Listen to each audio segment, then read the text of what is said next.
And if you've got a really, can I say it? If you've got a shitty attitude on the phone, we're going to note that down. He was rude.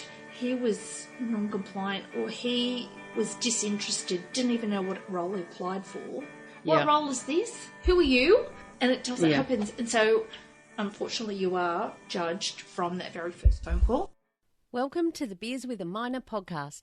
My name is Mad Mumsy, and I've been driving the huge dump trucks in Australian open cut mines for over 10 years now.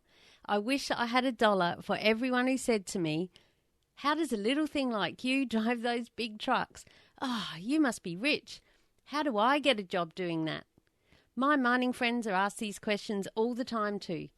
This is what started the Mad Mumsy journey to share stories and tips from living a mining lifestyle and to let others know what it's really like. Tune in each episode as I sit down for a relaxed chat, usually over a few beers, with a fellow miner. Women and blokes with various experience, roles and opinions share their lessons and stories with you. Not everyone is cut out to be a miner, but why not? What does it take to thrive and survive in this industry? Now, let's dig in. Get it? Dig? Mining? Crack me up. Hello and welcome to episode 60, another happy hour chat, this time with Mel from Prospect Recruitment in New South Wales. Mel shares her honest account of what she's looking for when hiring and what the processes are. Resumes, interviews, engagement days and assessment centres, your social media profile, New South Wales versus Queensland. Listen in as we dissect a resume from a cleaner who is applying for newbie roles in the mining industry. What do recruiters who have thousands of resumes to look at watch out for? How do you stand out from the crowd so that you can pounce on your mining job? This is a fun and passionate discussion about all things recruitment with a lovely lady who cares deeply about those she's trying to help. The conversation gets a bit curly at times as we discuss women, age and much more. We met up when I travelled down to Sydney with a real miner. We went for the footy. He's a Hawthorn supporter, AFL, and Storm in the NRL. So Hawthorn were playing GWS, Greater Western Sydney, so that's why we booked it. And his daughter goes to university down there. So he said, "Do you want to come, Mad Mumsy?" Ooh, all right. I'm always up for a holiday. So we went down for the weekend and then we found out, well, we knew this before we left, but GWS had that game in Canberra instead of in Sydney. So we ended up watching that game with wine on our bed in the motel room in Sydney, and thank goodness we did because it was freaking snowing. The first time, apparently, officially, that it has snowed in an AFL game.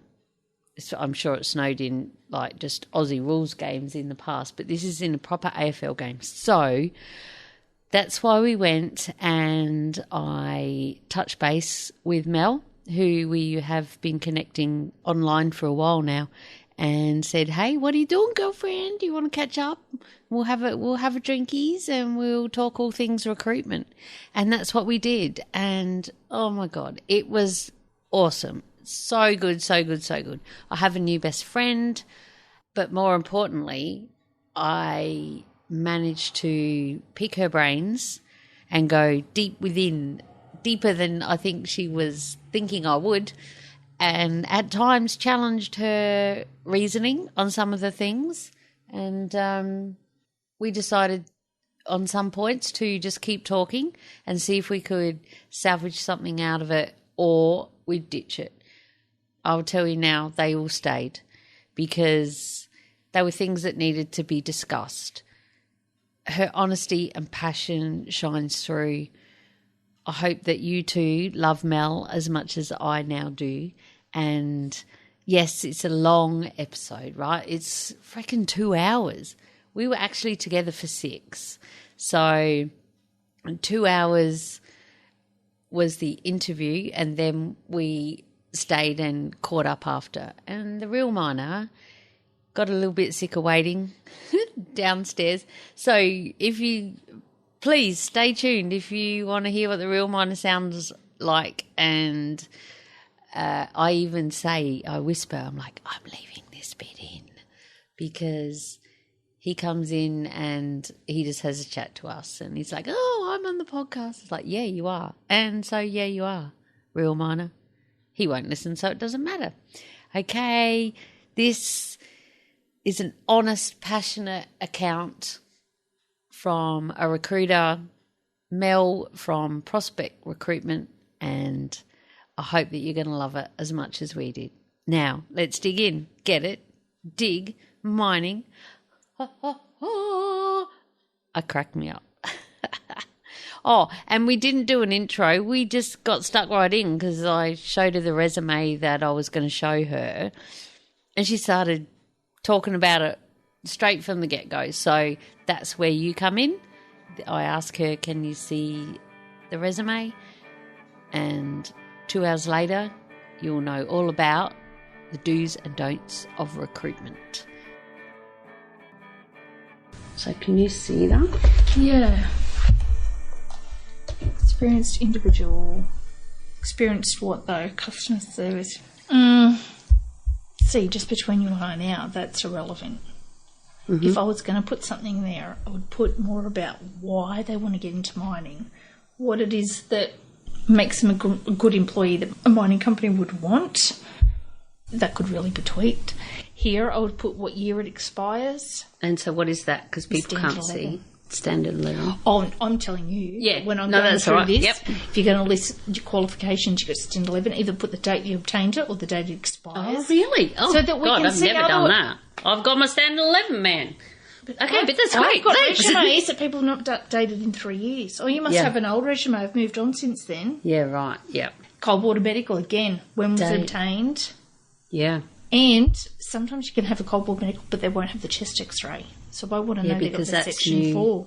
So I want to know cold water plus Section 4, either the date it was obtained or the date it expires. But the Section 4 is a cold That's what I mean, but a cold water medical sometimes doesn't have the chest x-ray. Yeah. See, for open cut you didn't have to, but now you do. Exactly. Yeah. So if there's people who are still maybe pending their second review, like I had an application the other day and I had a look and it's like pending second review. I was like, that was 12 months ago. You should have your final review. Oh, no, they don't have it yet because that's when they sent it to the US. Yeah, right. But again, Figure 3 aged care services, I would put that because it's not related to mining. Have another heading at the bottom, other qualifications. So I would keep this really standard. It's what you have. Driver's license, what class? Oh, right. So not just Queensland driver's licence. No, if you've got a C-class, if you've got an HR. For example, Queensland client, they want everyone to have an HR licence on their drills. But so I would put C-class, HR, MC, because you want to make it very clear. I've got to scan through. And if they really want someone must have, it's like, I don't know, I'm going to skip to other. They got Queensland driver. I'm going to skip to level 800 because I'm sure I will find someone who spells it out. I don't have time to call. Can you tell me what date your standard 11 expires? Can you tell me what kind of licence you've got? So it's almost, and it sounds terrible, it's almost as though you have to dumb it down. You have to make it really spoon feed us almost, which sounds terrible. Yep. No, but that's what we want to know. That's what we want to know. Yeah, so make everything as clear as possible. Years, expiry, what sort license of drive, what class. So never put your driver's license number in. No. But if you've got a heavy, rigid or some kind of dump truck license, put the license in. So that was feedback I've got from someone who's in the mines hiring. What's the license number? What's that course name? Rather than just a... So like your RII number? Yes. Yeah. Not so some people, your driver's licence personal number. No, because that's private information and I personally don't like to give away that information. I even wouldn't put your address in there. Put the suburb. No one sends mail anymore. Put the suburb. And if you're in a remote little town, in brackets, Mackay, so people know, okay, it's near Mackay. I know where that is. Yeah, right, like where I live. No one knows where mine is. I said the next town. Oh, yeah, kind of. Exactly, because there's no need, especially in days of all this technology, social media, fraud, and there's posts about it all the time, is that I would definitely, you want to keep it as much to yourself as possible, even when it comes down to referees. Right. I never put referees. Available upon request. Really? Oh, well, we'll get to them at the bottom. Sorry. Okay, no, you're right. You can cut and paste so that. that's fine. So in this one, we've got the lady's name, her full address, which we would now suggest just making the suburb and the state and the postcode because they can look it up. Mobile phone number and email, a must. Yes? Yeah, because they have to be able to contact. But so many times I've noticed that there's typos. The phone number's wrong because they've either got a new one, have not updated the resume, or there's a typo in the on the email address. Yeah, and the email and they send. bounce back. Yeah. And then you get people saying, why have I not heard anything? I've been trying to call you, but it's an old number. Oh, I'm really sorry.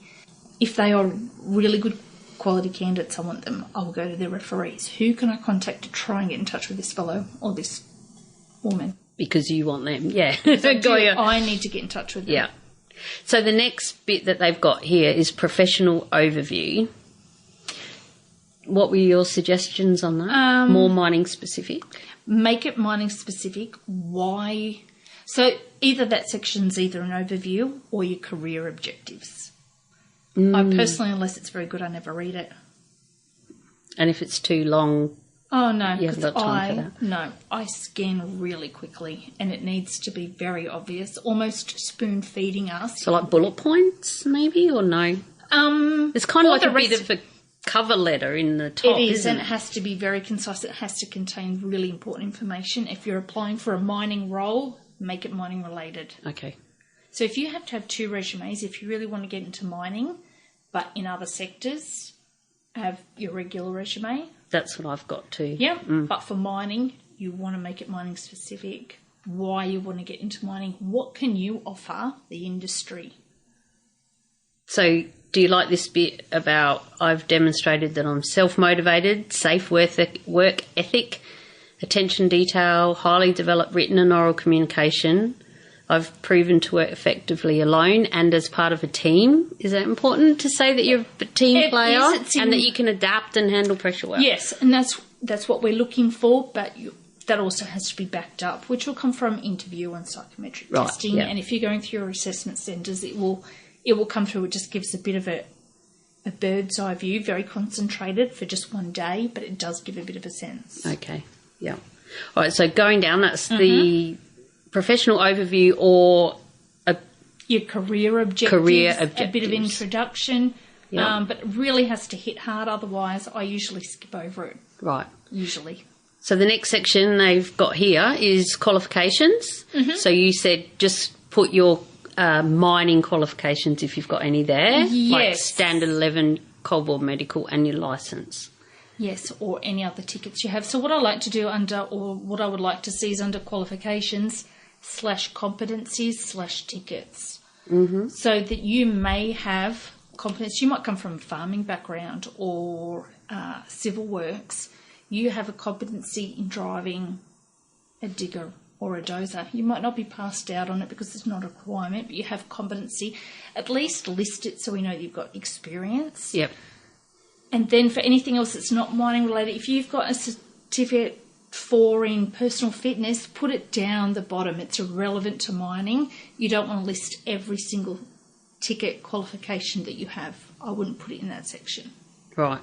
But it's still good to have it there that shows something else that you've done in your life. Something else that you've done, something else that's of interest to you, that you've invested in yourself, which is what I like to see. Yeah. But I would really keep that front page to that information. If you think about, we're looking at a lot of resumes we really need to get through. Yeah, which we'll get to about the numbers. So keep going down here. So we already spoke about your Standard 11, Coal Board Medical, say the dates either obtained or what would you say when you got it or when it expires? I would do expiry date. Make it really clear. The Standard 11 expires on, because if you're applying for a lot of roles, before you know it, time passes and your resume can be 3 months old, 6 months old. And I've seen them. I've seen cover letters addressed to a completely different company, but they've sent it to us. I did that once. I know. It just happens because you're just sending it out. And same with your resume. You can get it out of date very quickly, which is why I also leave the referees off. They can outdate very quickly as well. And your driver's license. Do not put your driver's license number. Because that's a privacy breach. People can obtain that. But put the expiry and the class. So if you've got an MC, HR, or even if it's just a C class, you need to note that down so that we know.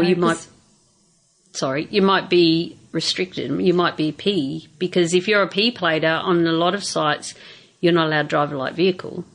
No, exactly. Yeah. So if you've got restrictions, or you can write unrestricted C-class driver's license. Yeah, so if you have no restrictions, that's a good thing, unrestricted. Exactly. Yeah. And you might have a license, but you might be suspended for 3 months.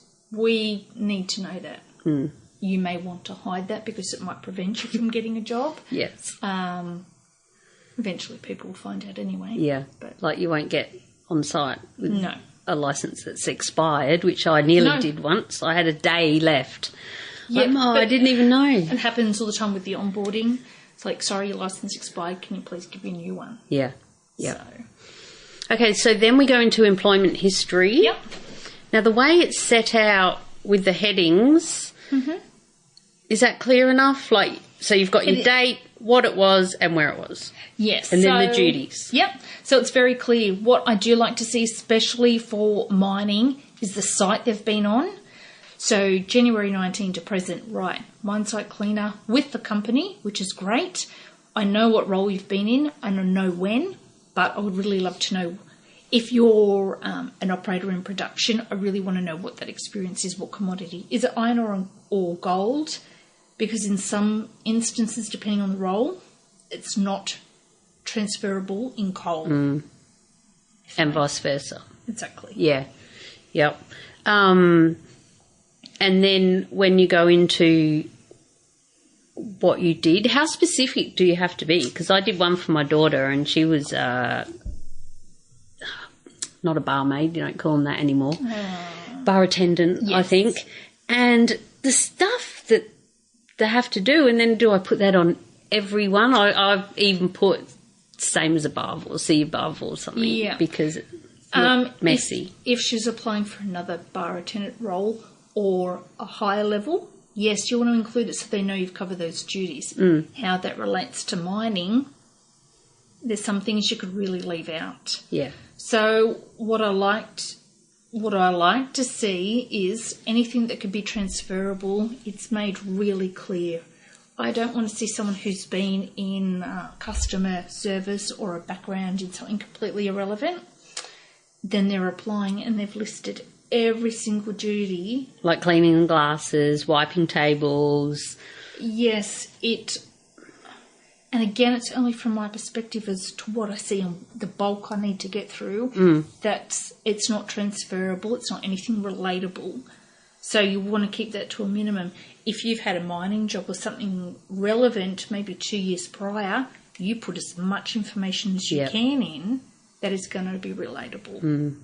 So would you pick out some of the things like following procedures, stuff like that, like this one has? Well, we can say what this example is from mine site cleaner. So I have a lot of cleaners who are trying to get in as dump truck operators. So cleaning of the mine site cribs, huts, administration, and using the methods, following policies and procedures, and responding in a timely manner, and adhering to workplace health and safety. That kind of shows the language anyway. It does, and they've got some experience of what the mine site is like. I would expand on that to try and include something that reflects their knowledge of what the mine site is like. In regards to the WHS policies, they're just words. To me, that doesn't display. They really understand what that means, the consequences of that. So you think about they're going into the crib, are they just going to, walk on in without any awareness of what's going on and what equipment or people are around? For yourself, you don't just jump in a truck and start driving, do you? No, you're looking around, you're checking over your truck, you're making sure everything's working. So inspect work areas, stuff like that. It is, and it seems really silly, but it's the stuff you don't think about. Well, of course I do that. I just don't walk blindly into the crib with all the lights off and start fumbling around. you are minimising risks. You're going to turn the lights on, and that's a very, very simple example. But really break it down. What does that mean in terms of you're down, and in this case, perhaps underground? What is it that you're doing? What's your awareness like? You really want to present, rather than just saying, I wear my PPE. That doesn't display to me. That's so generic. It does make sense. Oh. Yes. But I understand where you're coming from, but I'm thinking how my listener can actually put that into words on their resume other than say, I wear my PPE. Okay, well, so you think about if you're going in, what is it? You are visually, and you're completely unaware, but you're conducting a risk assessment. You know that I'm not going to walk into that dark red room. I'm going to turn the lights on. So you're eliminating a risk. So if you think about that on a micro level, what you're doing is you're conducting a risk assessment. You're eliminating a risk. So you can put that in. Okay, so you know your safety matrix, or one would hope that you do. Eliminate is always your first point of call. If you can't, you reduce. The hierarchy of control. Exactly. Yes. And so you want to put controls in place. So if you think about what you do day to day, safety, sorry, darling, right. That's what you want to do. You're taking notice of your surroundings. If you're going to walk into a crib room and there's stuff all over the floor. There's mud everywhere because the bloody night shift people just slept and it rained and there's shit everywhere. Exactly. Which happens. And you've got other people. Say you've got someone running late. I'm sorry, come running late, they might slip. So what it is, you'll put your signs up. So what you're doing, you're putting controls in place. You're making people aware. So you're always going to stop. We need to clean this up. I'm going to let everybody else around me know that there's a problem. You contact your supervisors, so you stop reporting. You're implementing your controls, or you're eliminating. Yeah. So it's just your thought process, which you wouldn't think about it. You just do it. It's putting it down on paper. And same interview, we want that verbal confirmation. Yeah. And that was the sort of stuff, because my listeners know that I came from working in a pet shop to driving a dump truck, and I went for an interview and they said, so where can you show where you have observed safety, and have you ever changed a procedure because of something that happened? And I'm like, oh, shit. Well, I used to have to clean the fish tanks, and I'd get the ladder and I had to get up there and I had to have mops and buckets, and I'd kind of zone off the area and everyone stay away from me, and because I'm going to make a mess and I don't want people slipping over. And so it was that sort of stuff that I got across in my interviews, things like that. So you made that transferable. What you do, it's exactly the same. You're putting up controls, you're making people aware, and it's not just your colleagues, it's anyone else. You've got customers in the shop. So it's the same thing. It doesn't really matter what environment. So I've always worked in office. Power cords across the floor. Okay? They might be necessary because the printer's on that wall, the computer's here, they need to be there. Who designed that office? That's government for you. And it is, okay, I can't eliminate that, but I'm going to put tape down, or tape will be an initial cover for that. We'll then go and order some of those proper cord covers. Yeah. So you're reducing that risk. You make people aware. Okay, everyone, there's a trip hazard here. Be careful. We're going to take this down. There'll be emails that go around the office, etc. And that's a really simplified version of the thought process that we want you to think about when you're thinking about in your resume. What do you do day to day? So you really want to put the focus on safety, because you've worked in an office. How does that relate to being in a dump truck? Yeah. The safety component. And it's how I feel and what I look for. And in terms of working for different clients, they might have all different requirements and things they're looking for, but that is the common denominator. That is common, yeah. And even within that, which as they get further into the mining funnel, they'll learn it's things like, so you put a bit of tape over it and then you get that. And then what's the best scenario is, what do they call it, engineering. So, and that's how you can show how you've changed something to make it, you know what, we got together and we changed the office around, and now the printer's on the same side as the computers, and we don't have to have a cord across. So they change things. So that's how in an interview you could get across that you don't mind speaking up. to get something changed. You've seen a hazard, you've reported it, and you've tried to come up with a solution as well, and it got changed. Exactly. And they love that. Exactly. Well, do they? You're the one who needs to love it. It is, and it comes down to the behavioural interviewing style, which we'll get to later when it comes to interviews. It's you given a situational task. What actions did you take? And it might be the engineering, it might simply be the tape. You're putting over the cords, and the result. The result was we've not had any trip hazards, or the result was it's gone to a whole redesign of the office. The printer is now on the same wall as the computer. Or they've set the cord instead of running across the floor. They've had to go up and around the walls and down the ceiling. Yes, it might have been more expensive, but it's eliminated a risk. Yeah. And that's the sort of stuff. Yes. Gold. This is gold. I knew it would be gold. Okay, I've lost my notes. Hang on. Have a drink. We're going to... we've jumped ahead to this, and we will go back to the intro, which we haven't even done yet. But we're going to go through... No, this is gold. This is what always happens. Remember I said we don't get to some bits and the last question is first? All right. But, right, so they're going into their different roles. Yes. That what I they've do done. like, if I can point out, I like she's got her dates. So we want the month. Although this queries me, unless she's doing 2 jobs at a time, I want to see the month and the year to the month and the year, because 2 of them are present. 2 of them are present, and it might be that her resume is not updated or she's doing 2 jobs at a time. And because they're totally different roles. Yes, so this is March and January, so either that's back to front. Or maybe she does this when she's on break from being a mine site cleaner. See, I'm going to sit here and wonder. And I don't want to wonder. And so we want to spoon feed you. I know, we're idiots, aren't we? No.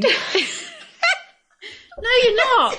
No, you've got thousands of resumes that you have to go I need through. the information quickly on time. Otherwise it's poor. It is. Sadly. And I know that you'll beat yourself up about that. We've had pre-interview chat, and I know that it must be really challenging. How do you have to go through so many. And it is, and there's so many people I have to reject, and I don't know these people. I've not met them. They could be perfect, but I'm judging a book by its cover. So let's get that book right, and the cover. And the cover has to be right. Not as in cover letter. No, not. To be honest, I don't read a cover letter. Some companies ask for a cover letter. Do you read them if the company you're working for has specifically asked for one? Maybe if there's key words, but usually everything that I will want to know should be in the resume. I want to know what licenses you've had, what tickets, your experience, what mine site, how long you were there. It should be, that kind of stuff should be the resume. Yeah. And for newbies, yes. What have they taken on board themselves to go ahead to try to get a foot in the door? Do you look for that sort of stuff? Like they've already got their Stand 11, they might have done a course which will cover. I do want to see those who have invested in themselves and not waited for, it seems terrible, but the handout. Mining has really changed since that downturn. It's not the same as they handed everything out to you. I want to see that people have invested in themselves. I really want this opportunity. I will better myself. That doesn't mean having to go and get all the tickets that are relevant, but there's some standard things like that.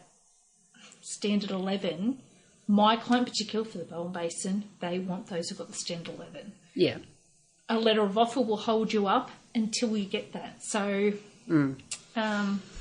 and what else we got here? All right, we'll keep going down. And so then we go. So we're still only a year in. Yep. And a bit further. How far back do we go? Because my stepdad, he goes right back till since he left school. Oh. And he's nearly 60. No. And I said, come on, they don't care about that. And, the funniest bit, the best bit, love you, Mad Baz, is he had that first. So all of the mining bits 25 years later were at the bottom. No, so a resume should always be most recent first. Yes. Again, because we recruiters who need to be spoon-fed, we want to see that first. But also, Baz, as a tip, while age discrimination is illegal, it is a dead giveaway. So if you've got your schooling, and I'm afraid it does happen, and it's illegal. I've seen it happen though, that they can estimate, he might be too old for that. Yeah. Let's focus on. No, that's great. I know, I think that's gold because and a lot of places will say mature age, urged to apply, encouraged. And, but nowadays you don't put your age anymore, do you? No. So unless they specifically say mature age, I kind of tell my people in the course, I think, if they have specifically asked for mature aged, say how old you are. No, Mad Mumsy, I'm getting to know. Like, say if they said women and Indigenous. But what defines mature age? Isn't that just someone who is a couple of years out of high school? Like junior as well. Someone asked me that. Junior, does that mean you just take junior pay rates, or does that mean you junior are out of high school? Or junior in age? Yes. Good question. I know, right? Can we phone a friend? We can have a drink now. Cheers. Thank you. Cheers. Oh. Yeah. Okay. Only. While age discrimination is illegal and you can't, I would not put yourself in that position that someone can guess that. So if you're going to put, and I have seen it happen in other companies I work for, and it's not recruitment, just people in the office. Oh, we need a new so-and-so. I'll look at their date of birth. I'll look at their email address. They've got Joe Blogs 63. Oh, so he was born in 63, too old for this. So it's a dead giveaway. I wouldn't put anybody in that position. I would not like to see it. They've got the high schooling, HSC in their year. They can calculate it. Yeah. Seeing them do it. And so it is. Yeah. And it's a lot of stuff for you to go through that isn't relevant. I know. And so even on Seekers, we're going through applications. You can have an option to hide names, so you don't have a discrimination against someone who's probably got a name that's not Anglo. So you can look at just their skills. Yes, they're suitable rather than being influenced by how cool is their that? Name. How often does that actually happen though, do you think? I've never unticked that box. Yeah. Not that I discriminate, but for me, it's a person, isn't it? It's not a number. And I'm then. not looking at that. Oh, I really need the skills. So do I need to block their name? But the function is there because while that's illegal and frowned upon, I still think it happens. Yeah. Same as. So, what other options on Seek do you have? We're getting to talk to someone who's behind a Seek. Well, another thing that's really important is to have a Seek profile. Yes, let's talk about that. So you upload your resume. I think you can upload some of your job history. But the trick is if you're definitely looking for work, keep logging in and updating that because we can see your last login. Oh. And it will tell us if you've logged in recently, you may be contactable. So you'll get a little orange star. So if I'm looking for someone who might be a drill fitter, I will search for, because I might put in that up and not get any applications. Yep. So what I need to do is then take on a bit of a search function in terms of recruitment, that I need to go searching for someone, tap them on the shoulder, convince them, hey, can you leave your job and take on this one? And so then we can access resumes. You get notified, such and such from Prospect Recruitment has accessed your resume. And then I will look at that, so you get a bit of a preview. If you choose, yes, that looks good, I can download that. And then I'll have a look at that. And I will then give you a call. Hi, I've accessed your resume. Are you interested? I've got this opportunity. Here are the details. No, I'm really happy in my job, but thank you. Yeah. And other people, oh, yeah, I was looking, but I've forgotten about that. Can you tell me more about the role? Yeah, right. So that's very handy to have. Seek profile. Yeah, Seek profile. And while we're talking about profiles, on your resume, do you suggest having a picture? Because for a while there, that was a bit of the rage. And I put my daughters on there, and then I ended up deciding, no, and took it off. It's a really, really curly one. Mad Mumsy, getting to the curly questions. your picture could make you be discriminated against. Yes. Just like, oh, look at Baz. How old is he? Just don't open yourself up to that. I wouldn't put a photo. And a photo would do that in so many ways. And it could, yes. Yeah. Because you don't know who is looking at, the cultural background they've had, the cultural ideals they want for their company. I just would not open myself up to that. Okay, so no photo. Cool. No. Cool, even if you do look hot. But that could put people off as well. It does. Because we have too much trouble with bloody women, and they're all like, you exactly. know. Hey, well, as we've seen comments about women. Yeah. Well, we can talk about that. We can. I would like to talk about that with you, if you don't mind. No, not a problem. Is because you have a Facebook group. Yes, I do. Which is called Mining Jobs in the Bowen Basin, Queensland. Mining Jobs in as in QLD, Queensland. Yes. And the recruitment one as well? Oh, yes, and Prospect Recruitment. So we're a company that's based in Brisbane. Our recruitment, I guess, arm of that business is based in Maitland. So we specialise in New South Wales. Mining, mining, heavy industry. We're also spreading out into some other sectors as well. So we have our traditional recruitment and then our outsourcing function in which we act as an internal for a mining company. So, for example, if we've had as a company, we would act as an employee. So it's outsourcing that recruitment function. Because really, anyone who goes into HR, recruitment is the pit's end. I was trying to get into that, you know that. Were you? Yeah. Oh. That's I applied for a few roles. It is anyone who's gone through HR and their degrees, honestly, recruitment is way down on the ladder. It is the pits. It's tedious. So if you've got companies who've only got a very small HR team, they want to focus on the HR issues, so they can outsource the recruitment function, which is your pre-screening, your interviews, medicals, reference checking. Oh my God, I hate reference checking. And why? Talk to us about reference checking. Really? So you have to ring them up and go, tell me about Joe. Oh, fuck no, I have to. Or have you had any bad? Yes. Share a few with us. Really? I'm excited to hear this. Okay, so I did have a bad...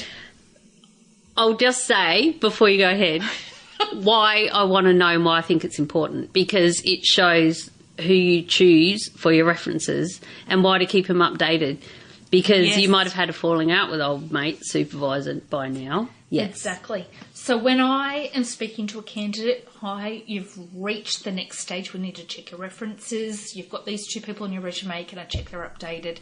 Yeah, sure, call them. And I will then call that referee. Oh, hi, I'm calling for referee. Joe Bloggs has given your name. Oh, I remember Joe. I've not seen him in 3 years. I've not talked to him in 3 years. To me, that's a bad sign. So, I want someone who's relevant. And if you're applying for a job, and normally you would hope that you know you're going for a reference stage, is you contact your referee. I've given your name as a reference. That's what I say. So-and-so will be calling. This is the job I've applied for. It prepares the referee. But also, and it's all about me, but when I'm calling... I don't want to catch anybody by surprise. No one wants to give a reference check, so it's got to be as easy as possible. Yeah. Because I can't tell you how many times I've asked the question, okay, so what were his roles and responsibilities? What is it day to day that he conducted? Yeah, it was a driller. And so it becomes spoon feeding. It's like plucking hen's teeth. Okay, so... All right, well, as a driller, can you tell me what he did? Yeah, he worked the drills. Okay, so what does that mean? So pretend that I have no idea what that means, and this is going to someone who knows. We just want to make sure that they really know what they're doing. And so it becomes a real tug of war almost to get the information out, which is why I don't... Yeah, it's on the bottom of my list of things I like to do. Well, and especially... if, they didn't think they were the greatest worker and, because what else do you ask? Not just what they did. What else do you want to know? No, so it's the questions usually around, okay, so it's background information. What company did they work for? How long did they work there? Were you a direct supervisor? which is a key thing. We don't want personal references or referees. No one wants to know what a character reference is like. We want to speak to direct supervisors who have been recent. Please don't give me old mate leading hand who you worked with 8 years ago, because it's irrelevant. People develop, while personalities don't change, you do develop a change in your work culture and your work ethic, and things can change. Personal circumstances can affect the way that you work. So it's really got to be recent. Yeah. Okay. So, which is another reason you'd have to keep updating your resume with your referees, which is why I just leave it off. And after interview is when you can please provide with referees. Right. Before the interview process. No, after interview usually. Is it? Yeah. So I would have thought they'd check that before you get to interview process. Generally it's after interview. Oh, okay. So we've done really well. Now let's go to reference checking. Do you want to know about some bad ones? Yes. Okay. Oh, my God, I didn't know. So we do occasionally, we get bad ones, and we generally don't tell the candidate at the time you've been rejected because of the reference check, because you don't want to put that referee in it. All the time we ask them, are you happy for this information to be shared? And they're like, no, I'm being really candid and honest with you.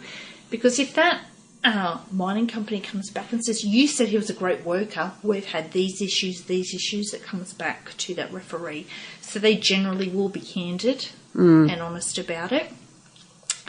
But a bad one I had, it was all bad. It was all bad. In what way can tell? Oh, These are the things and what not to do when you do finally get your job in the mines. Yeah. Not show up to work. Not call in to say that you're not coming to work. Oh, my God, really? Oh, yeah. So you just didn't show up. Yeah. Lazy, no work ethic, rude, antagonist. Like, no one got along with him. Oh, my God. On the site. He just rubbed everyone the wrong way. You couldn't diffuse any issues of conflict with him. He would get defensive. He rubbed everyone the wrong way. Safety incident after safety incident. It was all terrible. We had to go back to the client. And we get paid to deliver a candidate. We're not, maybe other people are different, but we just can't give you, it doesn't matter, just tweak their... For the numbers. No. Yeah. Just to get paid. He was terrible. Because it's going to come back and bite you. Well, it does. And for us, our reputation's everything. Exactly, yeah. And we just said, look, sorry. And that was the thing. One reference was fantastic. It was glowing. And then the second one, he just said, look, I'll have to tell you the truth. I can't live with myself if I don't. So I wonder why old mate had him on there. So you don't put someone like that on there. But he might have been oblivious. And that's the thing. He's oblivious. He's had Didn't even realise he's like that. And what that can come down to as well is, at the time in that role, the manager has not managed him properly or has not articulated or communicated with him, these are my issues with you. You're going to receive a warning letter. Whatever that process may be, that this gentleman has gone unaware that there's been a problem. Wow, that's God. Yeah. So that kind of covered, well, this resume, which we've covered, the last bit had referees. So what would you put under there? Please contact for referees available upon request, or if you are going to put them in there, that's fine. Have their name, their role, and the company they worked with, and their professional relationship. So if they were your supervisor, we don't want to see colleagues. We don't want to see peers. We generally don't want to see a one-up, because then we're going to ask the question, why not giving us your direct supervisor? If you've had a conflict, it doesn't necessarily mean that you shouldn't put them on your referee list, because they can give a very well-rounded reference. I very rarely will believe a glowing reference. Oh, he's perfect. There's nothing wrong with him. He's great. Oh, really? My referees have always said, oh, mate, yep, I just told them how wonderful you are, but I like to think that's because I was wonderful. And you can be, but I will always ask the question, where are areas for improvement? And I don't like to look at it as a negative. It's simply, you've been their supervisor for quite a while. Yeah. And it might be subconsciously, but what are some tasks that you would delegate to someone else other than to Mad Mumsy? Because I know she's not quite comfortable doing that. Or someone else might do it better because they've got a bit more skills, so she could learn a bit more skills there. So I don't like to see it as a negative. So don't think because you might not get along with someone, if it's a genuine issue, I would maybe explain that. And if that's the case, referees available upon request. Yeah. And don't worry about your personal ones, like character references. That just doesn't happen anymore. Really? No, not because I've never called a personal reference, but I've seen. So they might have a supervisor and then a personal reference or a character reference. I'll always call the candidate. Sorry, I need another supervisor. Because personal reference is always going to say how great you are. Well, exactly. Yeah. So they're all right for school leavers who might get someone of the community, and that's okay because they've got nothing else to base it on. If you've been in the workforce, there is no excuse not to have supervisors. Yeah. And it doesn't, like, I know we're talking about if you're already in the mines, but if you're not, say you're a cleaner, you could still have a supervisor, you still cleaner. have people that you work for, that you report to. Whoever that is. Exactly. And they need to be direct supervisors because some of the questions that we ask will come down to how was, their management. Did you have any discipline issues that you need to discuss? And that is what a direct manager would do, or a direct supervisor. Having someone, and I see it all the time, colleague, fellow driller, fellow operator, they're usually your best buddies. Yeah, of course they are. So therefore it's biased, and there's a reason they're not nominating their supervisor. So that could be one of the reasons people are putting the same resume out and not getting called back for year after year after year. Sometimes no, you're making funny faces. No, maybe not. Am I? No, that's all right. No, I tend to make funny faces. That's good. Not just based on the referees. I don't know if that's what you're referring to. It wouldn't be just based on referees. No. It'd be more than that. No. Yeah, which is something we're going to cover. Yeah. I'll just close off that resume then. So that's some golden feedback for that lady. I said, because that's the first one and please, my darling listener, don't send me your resume because Don't send me your resume either, please. So, okay, Look, on you're that... really beautiful. But yeah. I just can't. I just can't. But on that, because resumes is a big, massive thing that we're going to talk about. And I feel like we have covered that. So what do you suggest about getting your resume tweaked? To do the things that we just shared? So you can either have someone do it for you, but if doing that, I would really, really articulate and spell out to them the tasks that you do, because there will be an interpretation as to what they will pick out. So it does need to be, you might have to put that bit more effort in, really every single thing you do, so they can tweak that. And you will then review it before it's finalised, of course. The other thing is you could just do some research, use some common sense. I do post a fair bit of tips and advice on resumes in the group, and I do try and do it in other groups. Yep. About things that should be in a resume, where those important things should be, and then certainly things to leave out. Funny story. Oh, we love funny stories. I better have a drink. I'll have a drink too. Cheers. Funny story. Funny story. Back in my law days, we were looking for, might have just been another legal secretary, I can't recall, but in their hobbies and interests was pole dancing, and I don't know why it's coming to my head, but for some reason I know that she was doing topless waitressing, so I don't know if that was in one of her job descriptions or in an interest or something. So that's the kind of stuff you would leave out. Especially as a legal secretary? Yeah. Different if you were going for a pole dancing job. Maybe, exactly. You would put Make it in your there. resume relevant. Specific to the... You might need 4 different sorts of resumes. Exactly, and that's what they do say. No, it's your cover letter that changes, not your resume. But I do believe if you're aiming for a particular industry, if you're coming from one industry, you've got a lot of customer service or hospitality, you want to branch out into something into mining, but you want to keep your options open for staying down the path you've been in, have 2 different resumes. Yeah. That's what I wanted to ask you. Go on. Interests and hobbies, should we put them on there? Does that show we've talked earlier downstairs about the overall culture of the place that they are looking for. You know, with my daughter, yes, I put on there that she likes to do four-wheel driving, motorbike riding and hanging out at the farm. And to me, that shows machinery operation and, you know, riding the ride-on mower. So you've got to do a pre-start on that. You've got to fill it up. You know, they're the things that I've suggested in my courses. So I'm going to ask, is your daughter a princess? Actually, that's her nickname, but she's not. Okay. You've got a princess. That's gold. That's her name. Well, there you go. The reason I ask is if I am looking for a particular kind of person, it's a male-dominated industry, it is. So, for example, if I'm looking for a trainee driller, they can come from all sorts of background. Now, I've seen people who've worked at the Mac counter and their social media, which we'll come to, it's important, profiles are, well, depicted as a princess. How well does that culture fit in a male-dominated, filthy, open-cut mind?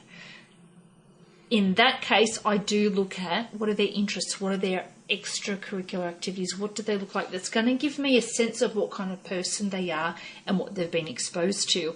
So if I'm looking for trainee drillers, I do want to know they've been four-wheel driving, camping, they've worked in a bit of heavy industry, say tyre fitting or something.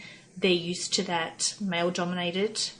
It seems a bit stereotypical. It does, because you don't know someone until you know them. But on a surface level, I would pick someone who's had that exposure to camping, mining, machinery, fishing, all those things over someone who likes handbags and MAC makeup and shopping. That sounds terrible. No, but that's what we need. That's what we need to hear, though. So I have seen those. That's right. I have seen those sort of. It's good to have this conversation. I can feel your guilt coming out, but I have seen those sort of people as operators, and they can do it. They can do but both. Different roles. Different things. So I just wonder if we should put our hobbies and interests in there. It doesn't hurt, but it certainly should not take priority. It should be right down the bottom of your resume. Because this lady's, she hasn't even got it in there at all. There's no interest in hobbies. So you know nothing else about her. I know nothing else about her. So it probably is good to have a little bit of something. It doesn't hurt. Especially for mining, any of those things you just said, camping, mowing the lawn. But I don't want people to lie either and pretend that there's somebody they're not. Right, well, I need to put this on my resume. It's not... I feel so judgmental. It feels awful. It's okay, talk through it. I mean, we can edit if it doesn't come out right in the end. I know, because I don't want people to think that they have to do that and pretend, because we want people to be who they are, and I don't want people to have to rewrite resumes. Well, I'm going to say I do this even though I've got no idea. Exactly. So camping. That's the biggest thing. We want to be honest. Camping is a 5-star resort. Here we are at the Sheraton. This is my camping. But that doesn't mean you can... for that. That's right. That doesn't mean you can't be a driller. No. But I can blend into any environment, but... Oh my God, it sounds terrible. How do I dig myself out of this? It's all right. It's all right. It's all right. I mean, if we can't, we can just delete the whole bit if you don't feel comfortable with it. No, I'm okay, but it is judging a book by its cover, and it's like that. Yeah, and when you're going through 800 things... Exactly. Yeah. And by then, if I'm going through that bulk, I'm not even getting down to interests. It was in a particular point, my client had said to me, we want more... female presence on site, and you can't advertise for female roles. You can't. It's illegal. There's requirements for your Indigenous women, but in terms of general, so rather than getting inundated with resumes, trying to pick through quality, I was going through Facebook groups looking for people who had mentioned, how do I get into the mining? So I was hand-picking. I like what you're saying.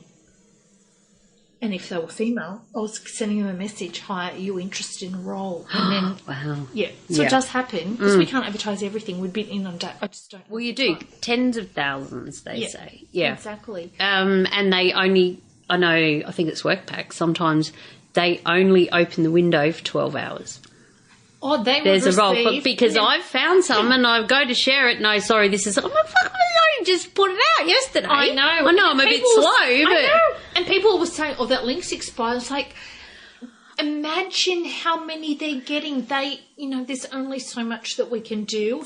Cut it off. We know we're going to get a lot. But here's my point, right? For some of the labour hire contractors, shall we say, I know that they have 1,000 people who've already registered with them who are looking. Yep. So why put it out there? Just go to the ones that that have already come to you and registered.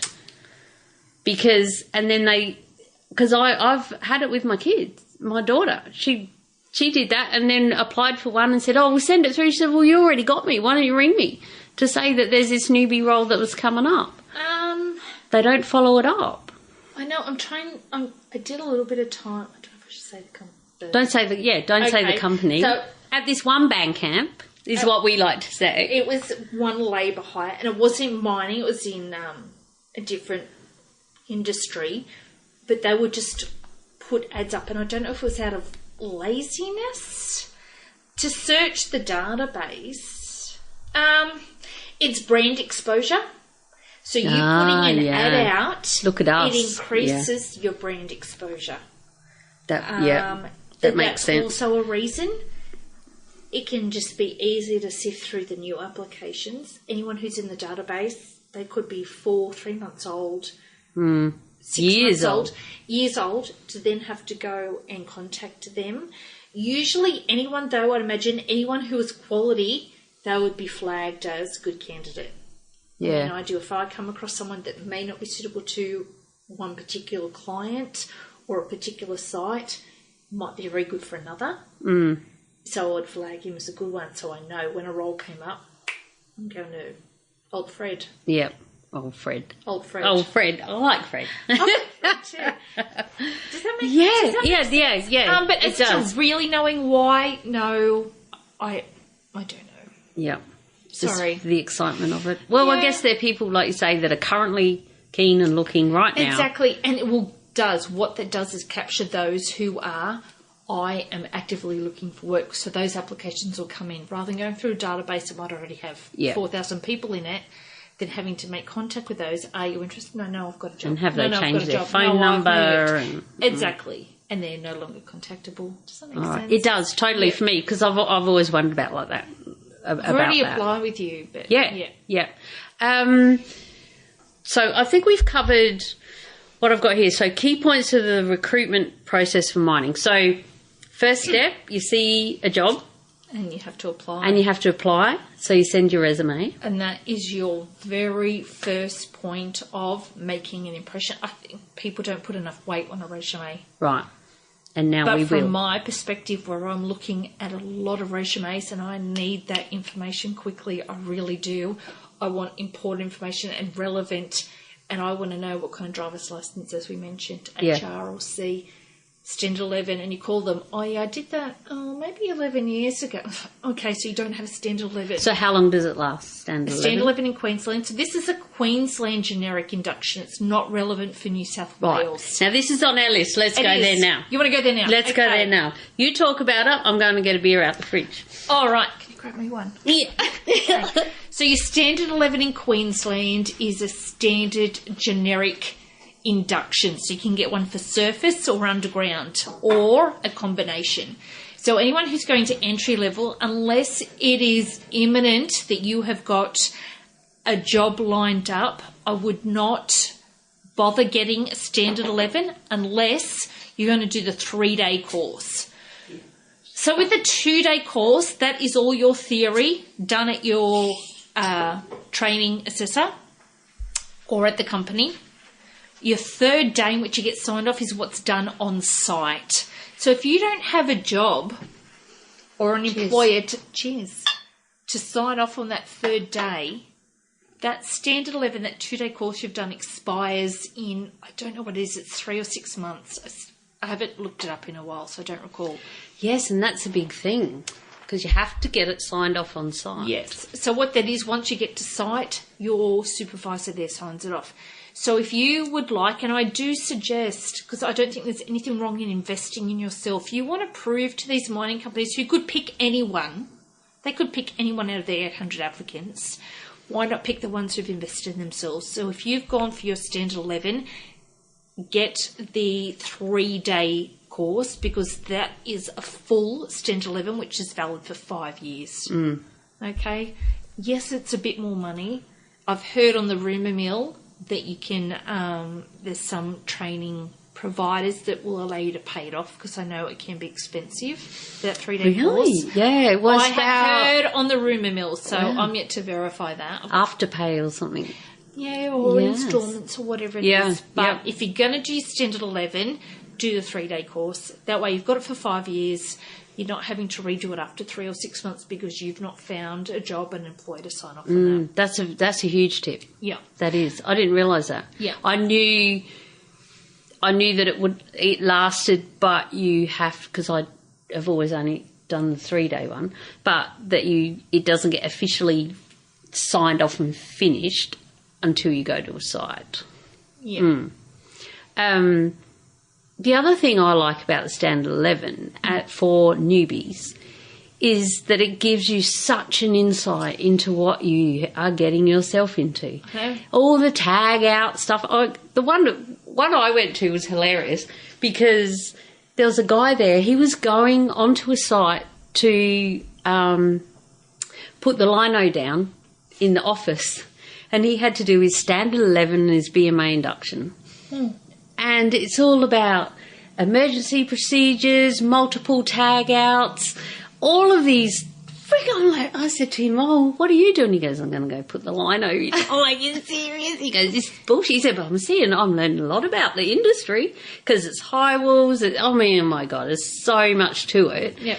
And so if nothing else, it'll give you huge insight into what you're into, and they will, in between breaks while the guy's doing his paperwork or whatever, or ordering everyone's lunch, he'll put up funny videos or scary videos of all the bad mining accidents. And, if you can get through that, and all the out-of-service tags, tagging, oh my God, out-of-service tag, information tag, which one, danger tag, so many things. So I recommend it for that as well. Exactly. And as we said about investing yourself, you want to know as much as you can. So if doing this gives you more insight, so that when you get to interview or get the opportunity to interview, you have more knowledge.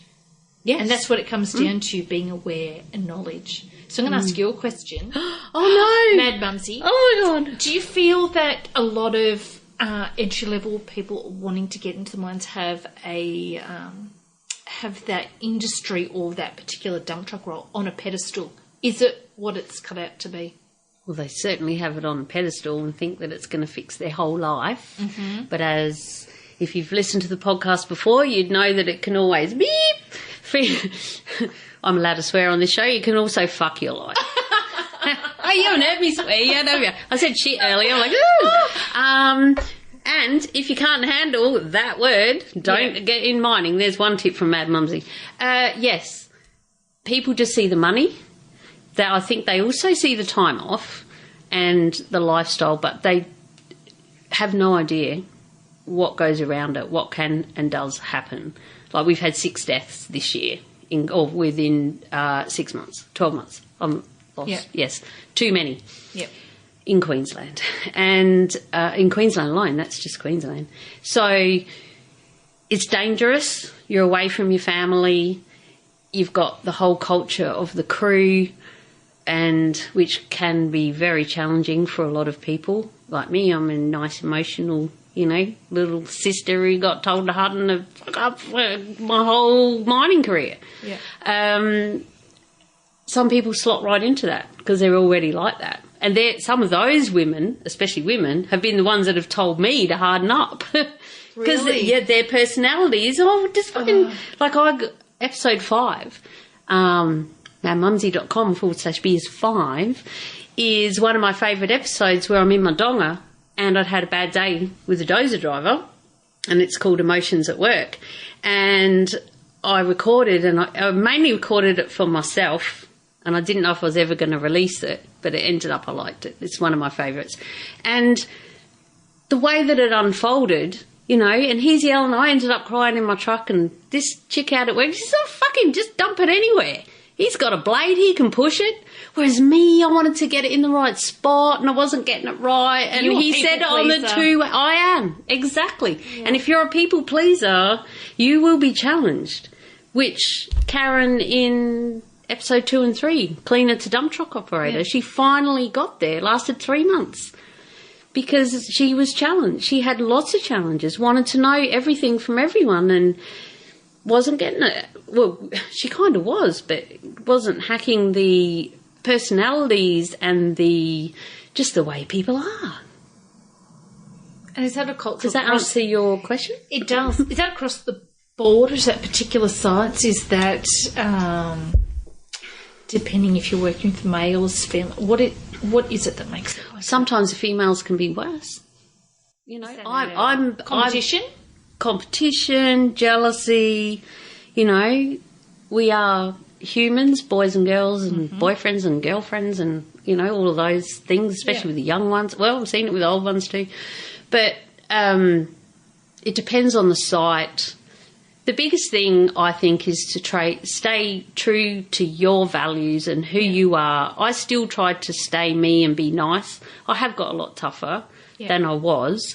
Don't take everything personally. Don't walk into the crib hut and everyone's laughing and you walk in and they stop and you instantly assume they're talking about you. I mean, it could have been about something totally inappropriate that you don't want to know. Well, you want to hear a story? Here's a funny story. Tell me a story. Okay, here's one, and then we'll go back to resumes and stuff. But the guys, because I've worked on, mostly guys have always been on my crew. I've had a few, and girls come in, change the whole energy, but so can another guy change the whole energy. So it's a person that changes it. And you're like, oh, it was good when it was just us. And then sometimes that one leaves and everything's so much lighter and better, you know. So it's always evolving. But anyway, I've forgotten my story. I know. They were... So, you know, it's all about phones now, right? So they're standing around and all the guys, they're showing each other some video and they're all going, oh, whoa, la. And I'm like, gives a look. Oh, no, you don't want to see this one, Mad Mumsy. I'm like, yeah, come on, I can see it. And it was a horrible thing. It was a sex thing with some animal thing, and I'm like, can never, ever unsee it. And I've always remembered that, and I've shared it. I might have even shared it on here, but I know I've said to people, you know, and I said to them, right, okay, so I trust you. They were respecting me by saying, lovely Leanne, which is how I get people to remember my name, lovely Leanne. Do they sound like that to you? Oh, I say it to them. They probably go, oh, loopy Leanne, in their head, I don't care. Yeah. You don't need to see this.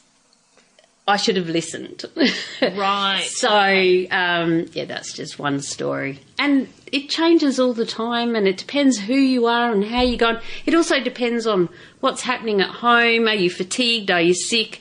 You know, have you got other stuff going on in your life? And that was a big thing that I learned early on or later on, I suppose, really. Yeah. The cranky dozer driver doesn't mean he's cranky at me. You know, he's got really bad stuff going on in his life and he's just taken out on everyone else. So, but I always took it personally and I'm just crying my eyes out in my truck and I'm like, I don't want to be here. You know, so... Yeah. They're the sort of things is why I do what I do. Now for a word from our sponsor, Julia Hartman and the Bantax Accounting Group. Julia's my awesome accountant. She's written 2 books with financial expert Noel Whittaker, and she's got a passion to help us miners make the most out of our hard-earned cash. She's got heaps of tips and make sure that we get every cent we are meant to get and is right on the ball with everything. If you head to bantax.com.au/miners, that's BANTACS, you can download a free booklet all just for us miners.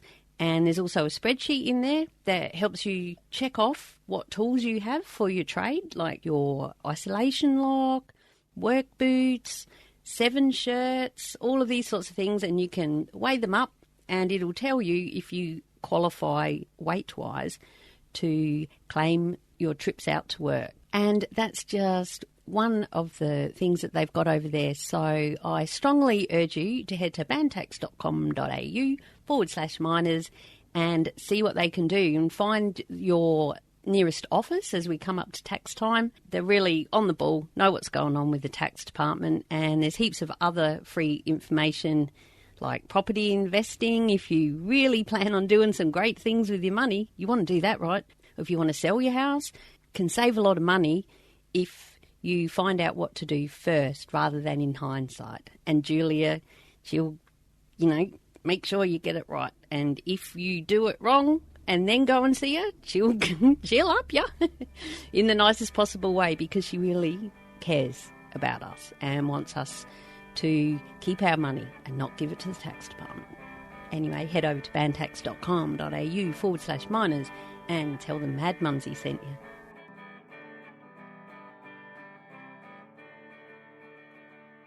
Something I would really want to touch on that I've never experienced and that I've seen a bit in the social media lately is assessment centres and the engagement days. So I think we've probably touched on interviews. Is there much you want to say something about interviews? No, interviews. Well, there's common sense things about interview. Just dress appropriately, eye contact, shake hand, research. Okay, you're always going to get asked, what do you know about our company? What do you know about mining? Just make sure you can answer the questions. Otherwise, you just look as though you're not interested, really. That's it. And make sure... And they will usually ask all the time, do you have any questions for us? Make sure you've got always ask. Make sure you've got a question. Shows that you're interested, curious, genuine, and that you want to be there. So that's, interviews are fairly straightforward. So by dress appropriately, what do you recommend? For a mining, you don't need to dress in a suit. Sorry, I'm going to put my hand up. I'll interrupt. Sean from, not sure what episode, 55 maybe? I don't know. The Underground, 200. I'll leave a link in the show notes, which can be found at madmumsy.com/biz60. 60. Woohoo! A new milestone. Special. And Sean wore a suit for his interview. What was his role, though? Underground coal miner, operator. He got the job, but he'd come and they asked him, why did you wear a suit to the interview? And he said, well, I was told to wear what I would normally wear to an interview. And he'd only been in the army, and so he wore a suit. And they thought, well, let's hire him and see what this guy can do. And he was freaking awesome. So that is, it's not a misconception, that you would dress how you would for an interview, and the point is to impress. Yeah. Okay. It depends on the role as well. And it does. Yeah. It depends on the role. So if you're going for a manager's role, anything like that, yes, you would dress up. For a miner's role, just because you're working underground or because you're working in a CHPP plant or you're working anywhere that's going to be filthy, doesn't mean you have to dress for that role.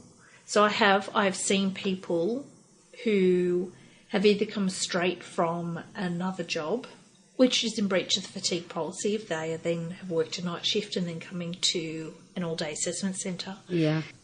Honestly, for these assessment centres or engagement days or bulk recruitment days, whatever you want to call them, you don't need to wear a suit, but don't. But even an interview as well? In an interview, well, the interviews take place in the assessment centre, but if you're having a one-off interview, smart casual. Yeah. How I see it, it has to match the industry you're in. Okay, if you're going for a job as a lawyer in Newfem, yes, you'd wear a suit. Underground, no. You could go in, nice jeans. Make sure you're well presented. Really, and that's clean. All it is. Yeah. Clean, well presented, because what you're showing is that you respect yourself. If you respect yourself, you respect others, and therefore the company you're going to be representing. Most interviews I've been to and that I've seen, jeans, covered shoes, like sneakers or something, and a nice polo T-shirt. Or a collared shirt with buttons. Yeah. It's honestly, that's all that's needed. Some people go in high vis.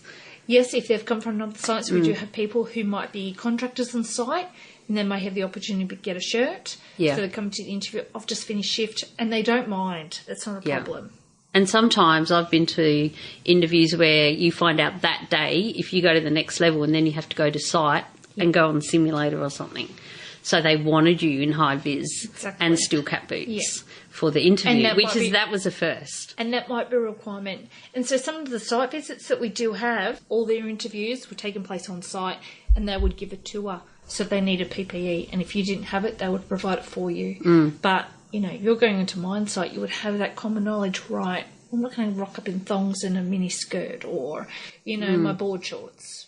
And in theory, you should know before you get there that that's what's going to happen.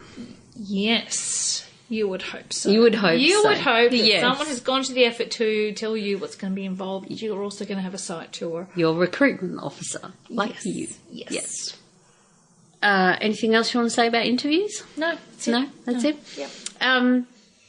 You can find out more in my online course as well, Pounce, because that I cover interviews in there a bit, like make sure you take a pen. See, I write down my questions, and then when at the end, I know my last interview, at the end they said, do you have any questions for me? And I went, it actually seems like you've answered them all. Thank you. Exactly. So I had questions prepared. Yeah. But they did answer them, and I think I wangled one other that I made up on the spot. Yeah, exactly. And that can come from either research you've done before your interview, or there's anything that's come out in the interview they've spoken about. You can take a note. What does that mean? Or what will that? You can take that note, and it might get answered, it may not. And there's clarification. If you mishear a question or you're not sure, ask again. Don't be afraid. But the thing is, and have a drink if you're not sure. Give your time a bit of your brain. But the other thing is, they're not just interviewing you for a job. It's also you. This is your family might be relying on this income or this job. You're also trying to find out, is this going to be the right company for me? Is this going to be the right site or the right cultural environment? So you're more than entitled, hey, what's the culture like here? Or what's your management style? Or can you please tell me, what is it that you like about working here? What is it that you're not enjoying? Because it's, like I said, it's not just them interviewing you. It's really important that you are working for the right company, because if you're not, you're going to leave and then everyone's at a disadvantage. Yeah, which I know a lot of my listeners right now will be thinking, yeah, that's all well and good if you are already in the industry and you're looking perhaps to change roles or something. But if this could be your first crank at it, then I imagine they would take whatever they can get, and that's a shame. Yeah. And if you but it's good to have those thoughts before you go in. At least listen to Mel on that point. And if you are, it might not feel right. You know, and if it doesn't feel right, and if you're prepared to go through it anyway, stick it out as long as you can, so that you can at least put it on your resume that you were there. So that if you do apply for another role, you've got some foundation of working in mining to start with. Well, that's what happened to me. I was down here, did 9 months, heard that they were screaming out for truck drivers in Queensland. Yeah. So I left, went back to the summer because, oh my God, I froze. I got pneumonia in February and everything. Orange, it's colder than Canberra. It is cold. It's ridiculous. You know, and you get out of your truck at 3 a.m. to go and fuel it up. I'm like, what? So I went back home up where the kids were as well, and I couldn't get a job because I only had 9 months and they wanted 12 back then because it was in the boom. Right, so they either wanted clean skin or... Well, there weren't even too many clean skins back then, but that was because it was right in the boom, 2003 kind of time. So, yeah. Moving on. Yes. Please do share with us these behind the dark scenes of assessment centres and engagement days for me, if nothing else, because I don't know. All right, so I'll explain it. So if you're taking on... I'll just interrupt for a sec. Yes. How do you know about them? How are you involved with assessment centres and engagement days? Okay, so what Prospect Recruitment do, as I mentioned earlier, look at a very traditional recruitment. The other side of the business is workforce outsourcing.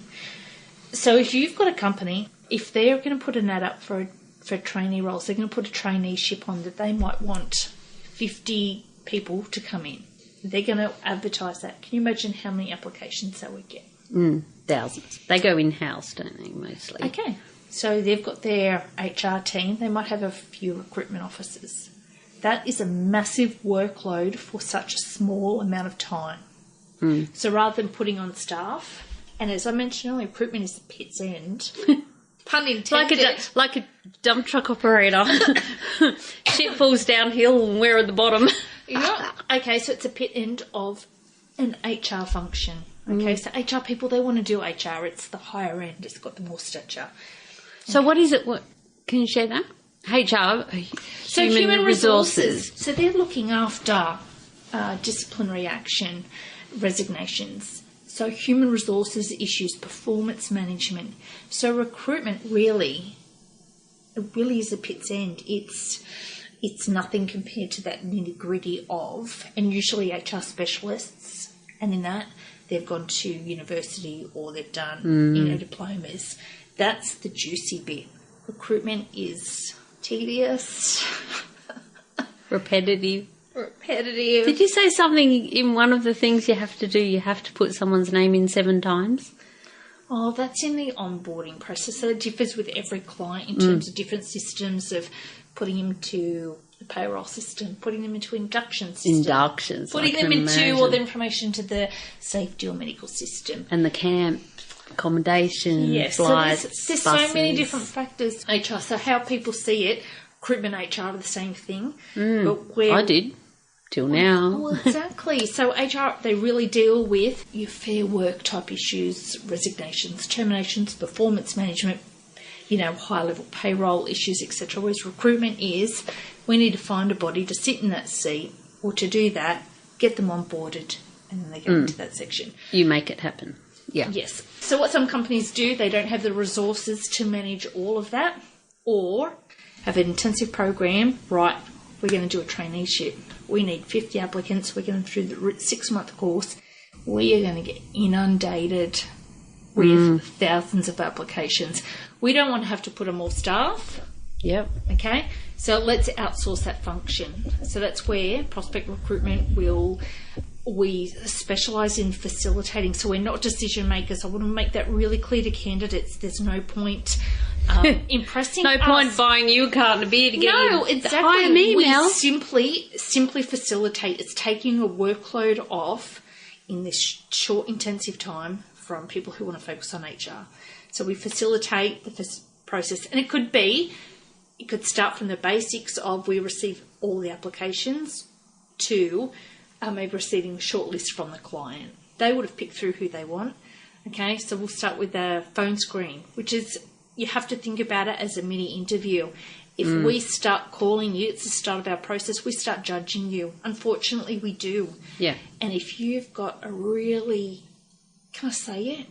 If you've got a shitty attitude on the phone, we're going to note that down. He was rude. He was non-compliant, or he, whatever, was disinterested, didn't even know what role he applied for. They're applying for what role is this? Who are you? And it doesn't happen. And so, unfortunately, you are judged from that very first phone call. Okay, so we make that short list. We'll present it to the client. That client will say, all right, taking on board your advice that he was a no or maybe. They will then give us a list of people they want to invite to assessment centre. So what there is a bulk recruitment day. Yeah. Have a drink. Cheers. This is gold. Is Dripping it? from the ceiling right here. This is awesome. Oh. No, it's good. That's why you're here to talk. Don't worry about talking too much. All right. So we'll get the shortlist back. We will then go through and invite people to an assessment day, a bulk recruitment day, or an engagement day. So what this is, you might have, say, out of the 1,000 applicants, you've got 400 are shortlisted. There might be 50 positions, but how do they decide who to bring on? So rather than spreading interviews out every half hour over the course of 2 weeks, do it in bulk. So that's where we come in. We have our company psychologist, so we've got Diana. We issue our psychometrics. So you come in on the assessment day, everyone sits down, pen to paper, and does their psychometric testing, which you don't need to be afraid of. There's no right or wrong answers. It is what you think about yourself, how you see yourself, in which can be a cultural fit into the company. How do you see yourself? Do you see yourself as a team player, or do you see yourself as someone who likes to work on their own? And the questions will be repeated in different ways. So your best approach to that is answer naturally. It is about yourself. Exactly, and that's what I've shared in my course, and I've spoken about with the Hard Hat Mentor, my sister, on the podcast episodes.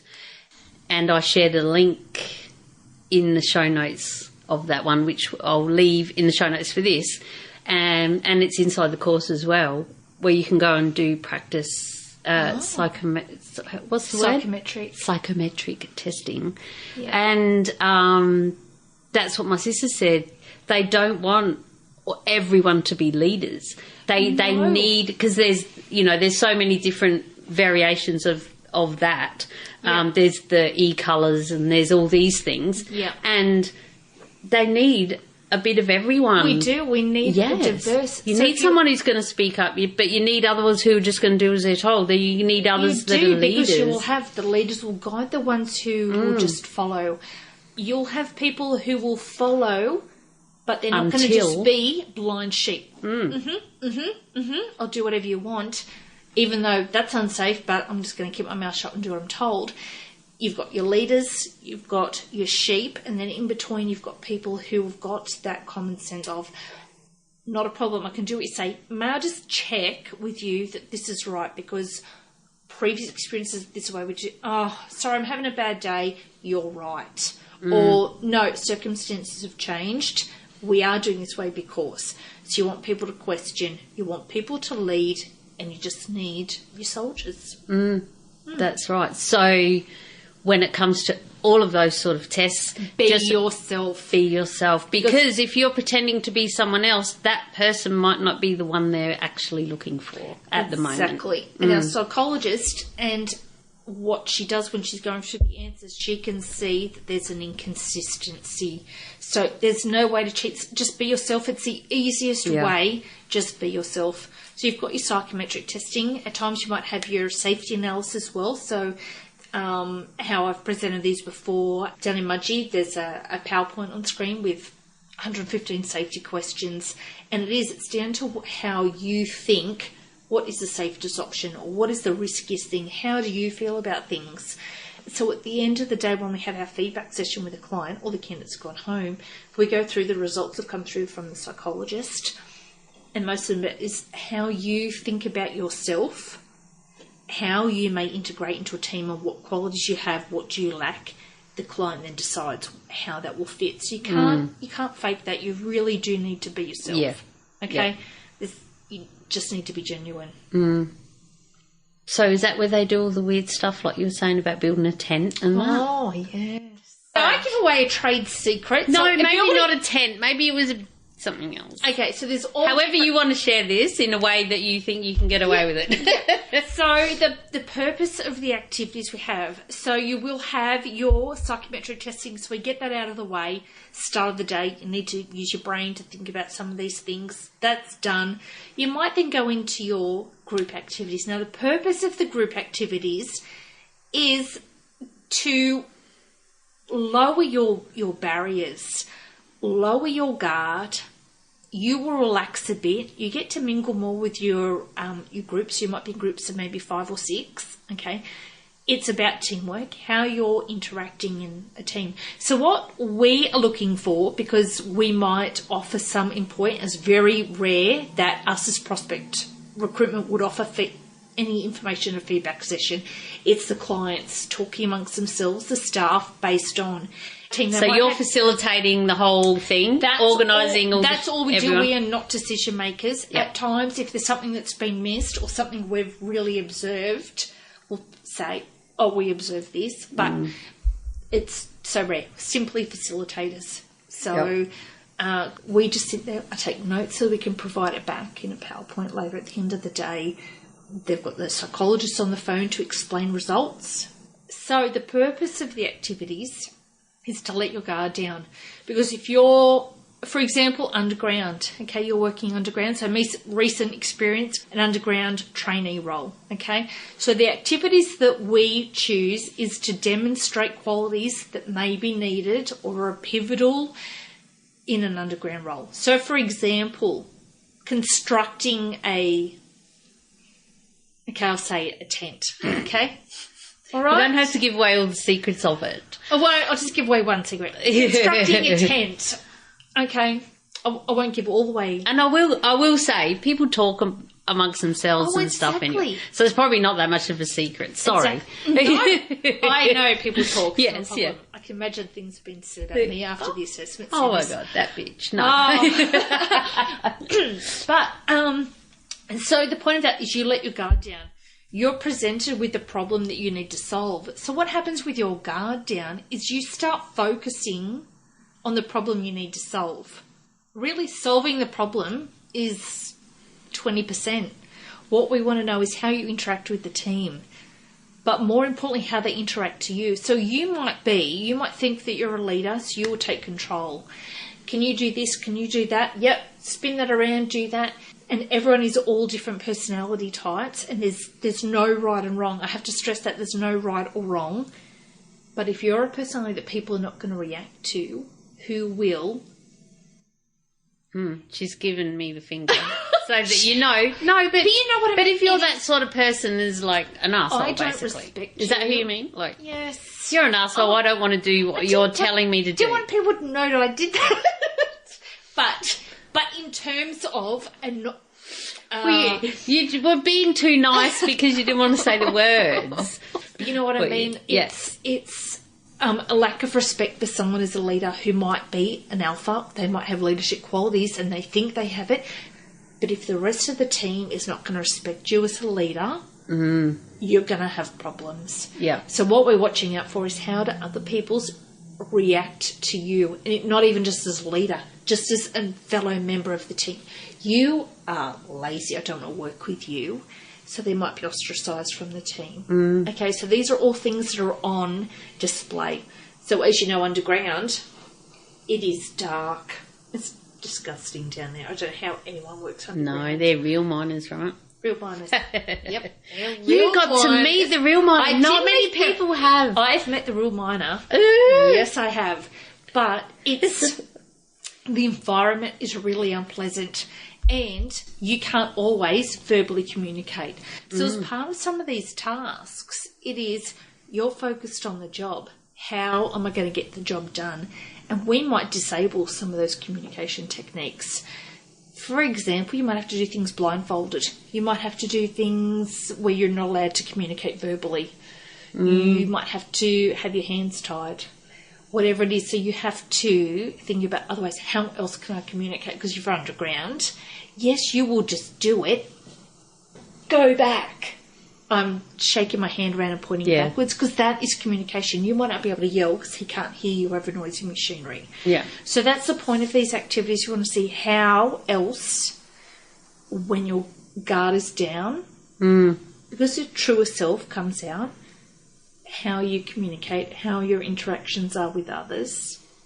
Does that make sense? Yes. Yeah. It's done with intention. It's not just silly little games. It basically is how cohesive your team is, and how you can work, how people will react. And they would all be designed by psychologists and stuff, I would think. No, the working in the site testing, it can go in conjunction. I mean, you can Google. Honestly, we were trying to find more activities for an assessment centre. You can find them on Google. There's all different things. Right. The outcomes can be different. So some of them will be chosen on, right, what's the role? What is the pivotal point? Or what is that crucial element of that role? Say underground communication. Right, something we can test their communication skills on. Okay, yeah. So it's an overall sort of thing. Yeah, where there's other things, it's like it's really problem solving. Who can come up with suggestions? Safety, though, is something I really want to mention because you can get so focused on what you're doing. We also want to know that safety is embedded in your psyche. Does that make sense? It's not just putting on your resume, yep, I know to wear my PPE. They're just words. What we want to know is that it really means something to you. So everything you do, you don't jump in the car and just start driving, reverse out your driveway. You look in your rear vision mirrors to make sure there's no obstacles or children. So you have to think about that all the time. it's constant when you're driving a car. It relates to in mining. So don't think because you're having a great time building a tent that people can swing around tent pegs. You're blindfolded. You can walk around wherever. Hey, mate, watch out. Can you stop walking? You're about to hit something. Yeah. Okay, so there is intent behind it. It's not all a tell-all. Okay, it's not all green flag, red flag. It's over the whole day. It's a combination of the whole thing. Does that make sense? Yeah, it does, and it gives a good insight into it. And I know you're talking a lot about underground, but from what I can hear, it's relatable to anything. Surface as well. Yep, that was just an example, so I could really display the dark conditions that you can't. Yeah. And the loud machinery. Yes, you've got your two ways, but I'm sure you do. As you're in your own site, you've got visual cues, visual signals. Yeah. Give me an example of something. Well, here's an example of one that I've seen confused. Right? So, stop. Yep. Right? So you're in the truck and you can't see, and you've got the someone spotting you in. Yeah. And they have to stand a fair way out so you can see them because you can't see right in front. No, so you're watching them and they're saying, they got the hand, come to me, come to me. Mm-hmm. And then they go, stop. And I've seen it. It might even be in the Standard 11. So, and it's a video and it's like this. It's like, come, stop. And I was confused in that because... I'm confused. To me, exactly. Okay. So is that stop? So if I go like this, would that mean stop or does that mean come? Slowly, stop. Come. Yeah. Does that mean creep forward, forward? Exactly. So therefore, there's a grey area. It is a grey area. Am I stopping or am I going? And that comes down to... That's not a process that comes down to interpretation on a person. Yeah. What does that? I'm going to interpret that as, unless it's defined, that signal means. I think that's open and great. What does it mean? Tell me. And what it was just that person, like 2 hands up in the air with your hands facing forward, stop, right? Yeah. Like if someone did that to you, would that mean stop? That's a definite stop. Yeah. If they're doing that means stop. Or like this, waving your hands together, stop. Little fingers is little bit. So she's got her thumb and index fingers tapping them together. Yeah. Yeah. That's a little bit more. I've done that when I was driving the loader and I had to go into this freaking shut down area because we just happened to burn down a digger and stuff.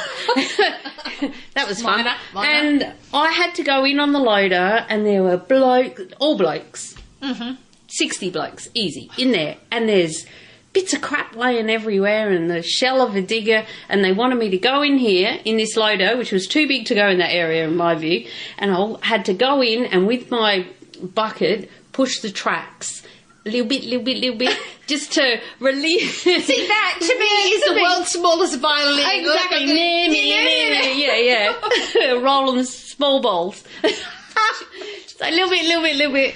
And then just push the track to release it off the rollers and then they can flop it off and do whatever they had to do. Yeah. Anyway, so I was doing that and I said, man, I'm not going to get in the angle that I had to with this big gooby loader articulating, and behind me was the shell of the broken burnt digger, and in front of me were the tracks, and I had to come in and kind of magically pick myself up in the air and turn myself sideways in between the two, and I was learning in the loader. You can do anything, but it wasn't that. But no, but I should have known how to do it, but I was learning, and I absolutely shit myself. I'm going to go in here. I don't want to hit anything. Anyway, old mate spotting me. Digger fitter supervisor he was. Oh, you should name and shame. No. And then he's spotting me back so that I could go back, so that I could then, because I had to do about like a 20-point, no, I'm not shitting you, I had to do like a 20-point little wiggle in to get to the point that he needed me to be. Because when he first sees like, go there, I'm like, yeah, right, mate, no. Yeah. I'll go that side, no, we need you here. And I, and that's when I go, the stop thing, put me bucket down and open the door like, so what am I doing? So that's my point. If you don't know if it's stop or go, Just freaking stop. Don't go. Exactly. For a start. And right. That comes down to your safety. Stop and ask. Clarify. If you're not sure. Exactly. Yeah. Stop. Don't just do the wrong thing. Yeah. So I stopped, and that might come up in your assessment centre. Someone's doing weird hand signals, and you just go, oh, okay, and go and do it. But it could be, you mean that. Yeah, but rather assume stop than go. Anyway, so he's spotting me back, and I hit the freaking digger.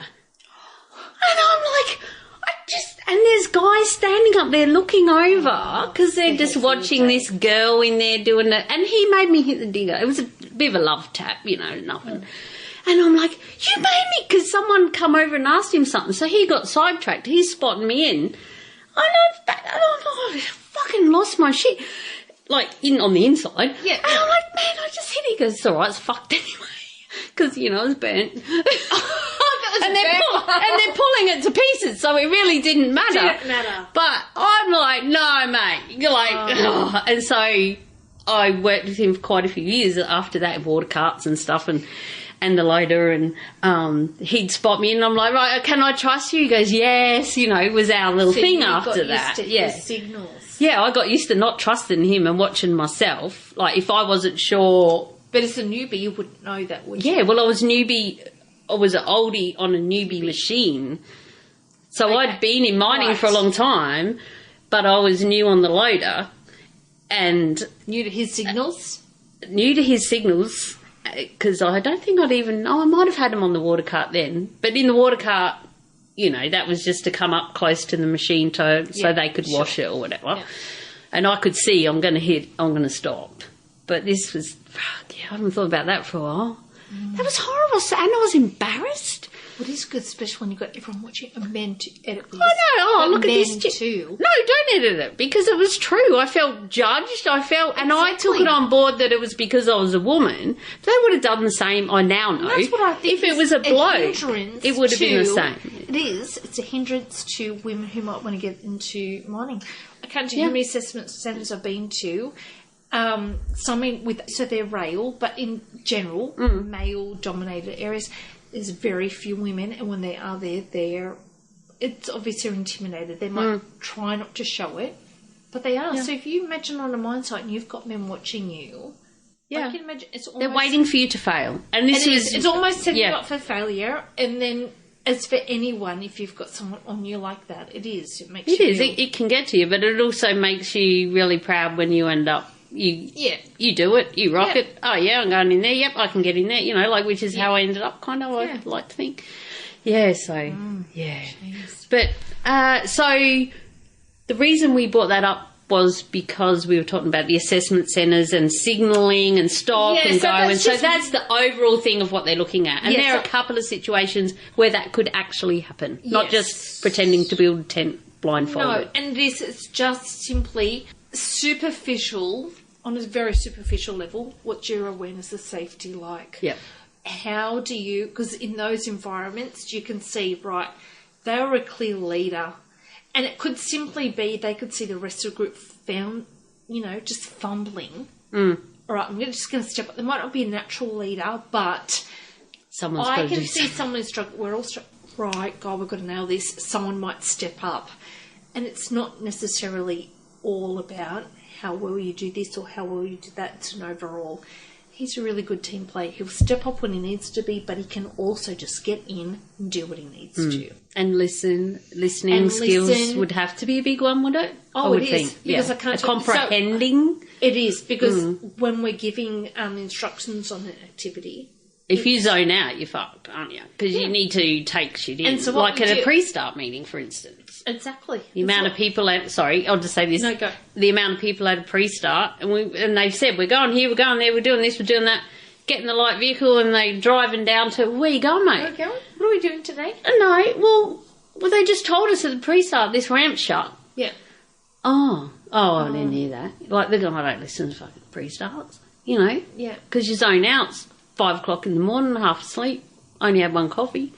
But it shows at an assessment centre that you could be one of those people that are not going to listen at the pre-start. That you don't consider that to be something important. So, and it is when we give the instructions on an activity, it'll be, outline it. We cannot answer any questions. We'll repeat the instructions as many times as you need, but we cannot answer questions. So no clarifying. No. And because the instructions are very clear. They are clear. Some things you have to listen carefully to the interpretation. But it's generally, we will not answer any questions, but you can ask as many times as you like. And there will be people, can you repeat it? And they will repeat it back to us, or they'll repeat, because that's how they learn. And that's a good thing to do too. It is. And it's a verbal confirmation. I understand. And I find I do it a lot. I will repeat because I want the verbal confirmation that what I've understood to be correct. Repeat it back. Yeah. That's and so people will do that. And there's other people who will just forget all the rules, and they'll open their eyes and they'll use their hands and they'll start talking. It's like, can we all remember the rules? Eyes closed and hand behind your back. And they're just not even hearing because they're so focused, and that's where some problems can come from, that your focus is too narrow. Does that make sense? And I think that's awesome for my listeners who are wondering, like, once you do get to that assessment engagement level, that's one of the biggest things, is really listen to when they tell you what the activities are going to be. And really try and comprehend and take it in, because the people that are watching you will notice that you did take it in, and that if you didn't know, you put your hand up to ask again to find out. And that if you've not followed instructions, because they do, like everyone, you focus on the negative. He didn't follow instructions. He had his eyes open the whole time, or he kept doing this, or he kept breaching the rules. They pinpoint it. So it's not just, and the point is to let your guard down, because when you're focused on job same as you would be underground, you're focused on that job. Right, we've got a problem, everyone, let's solve it. But are we going to think about safety? Are we going to think about how am I interacting with the rest of my team? Are they respecting me, or are they ignoring me? Because that's damaging also. And is everyone safe? And So not everyone is born to be a leader. We don't want them all to be leaders. No, because that's not going to work either. No, it's not. That's right. And we don't want everyone to be blind sheep. Yeah. Which is where the hard hat mental comes into all the culture side of things. Exactly. Culture is huge. And for people who are entering the mining industry, there's really nothing else to be judged on, because you don't have the experience, nothing else really to be judged on other than how are you going to fit culturally? Can we teach you? Are you coachable? Will you listen? Will you learn? Will you be compliant? Are you going to fit in with others? That's gold. That's the intro to the episode right there. Excellent. That bit, that'll be the first bit. It is. For entry-level people, what else do they have that they can present other than their work ethic, their attitude? You know, they can't say, I've been on dump trucks, I've been on this loader, this excavator, I've done this. They don't have that. So you can get to a point where you do have that, and then it's a different conversation, and you don't go to those sort of sessions. No. You have an interview and you got your skills and off you go. They changed from one contractor, what was it, to another. So you had people who'd been in that role for a long time, had to go and apply for all their roles again to go for the new. For their own job. Their own jobs. On their own site, but with a different company. Yep. And that happens quite often, actually. And it created a lot of resentment. So people thought, well, I've done this, I'm entitled. And I can understand that. But when you're looking at a company who, the mining culture can be really toxic. We need to change this. We're going to change the culture. Yes, you've got a load of experience and you can teach people pretty much anything, but you can't teach them a work ethic. You can't teach them a culture. You can teach them to drive a truck. It might be great or okay. You can teach it. I'm more experienced than him. I've got 10 years on him. But you've been in the industry so long. You're uncoachable. We can't retrain you because your mind's set. Yeah. So it comes real delicate. It's really hard. That's there was this one band camp. A new company came in and took over. Yep. Couldn't change the culture, so they just shut it down and kicked everyone out. And started again with all labour hire. Yep. And that's only in the last few years. People are so into labour hire, but for these people who are growing this, who want to get in, you're just going to have to do the tough job. Yeah. Hard yards, prove yourself. They don't want to take the risk with newbies. They just don't. They'll let the labour hire do it. So when they want, because it's a constant rotation, they need to keep their balance of subcontractors and shirts, you know. Yeah. Right, we need more people. You're always going to go with who you know. I know so-and-so, he works for a labour hire company. He's good, she's good, he's good, he's got a great work They've ethic. already been working here. They're known to site. So there is value in labour hire, and people are so anti it. I get it for that reasons, but for new people who want to get in, suck it up. Oh my God, yeah, it's the only way in. Some people isn't it? don't. No, I don't want that. I don't want casual work. Well, fuck off. Keep doing your own job then. Yeah, honestly, and then those people will come over and they'll get their shirts. Then if they can't fill them, then they'll go external. The hard part I'm finding is that, especially in Queensland, it's starting to change. You kind of can get a shirt with labour hire now, which is, oxymoron. But at least you're getting holiday pay and sickies. But so many places now just aren't even putting people on shirts for years.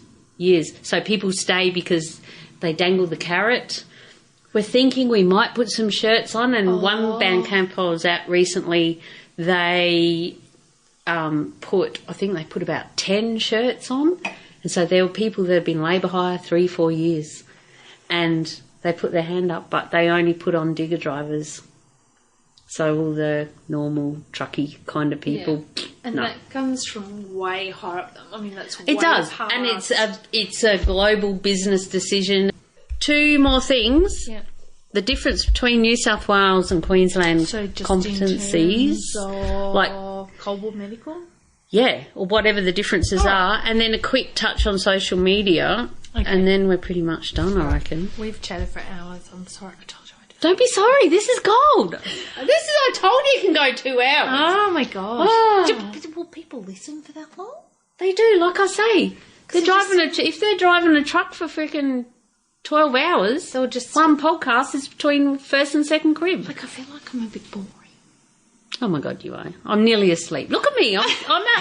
No, this is gold. Like, you are helpful. You are not boring at all. Everything you're sharing is gold. All right. And it's helping me, and I know it's helping the people that are listening. Okay. Yeah, especially the ones who are so desperate to come in. Well, there's some who really would do anything. And it's just like, I wish I could help you all.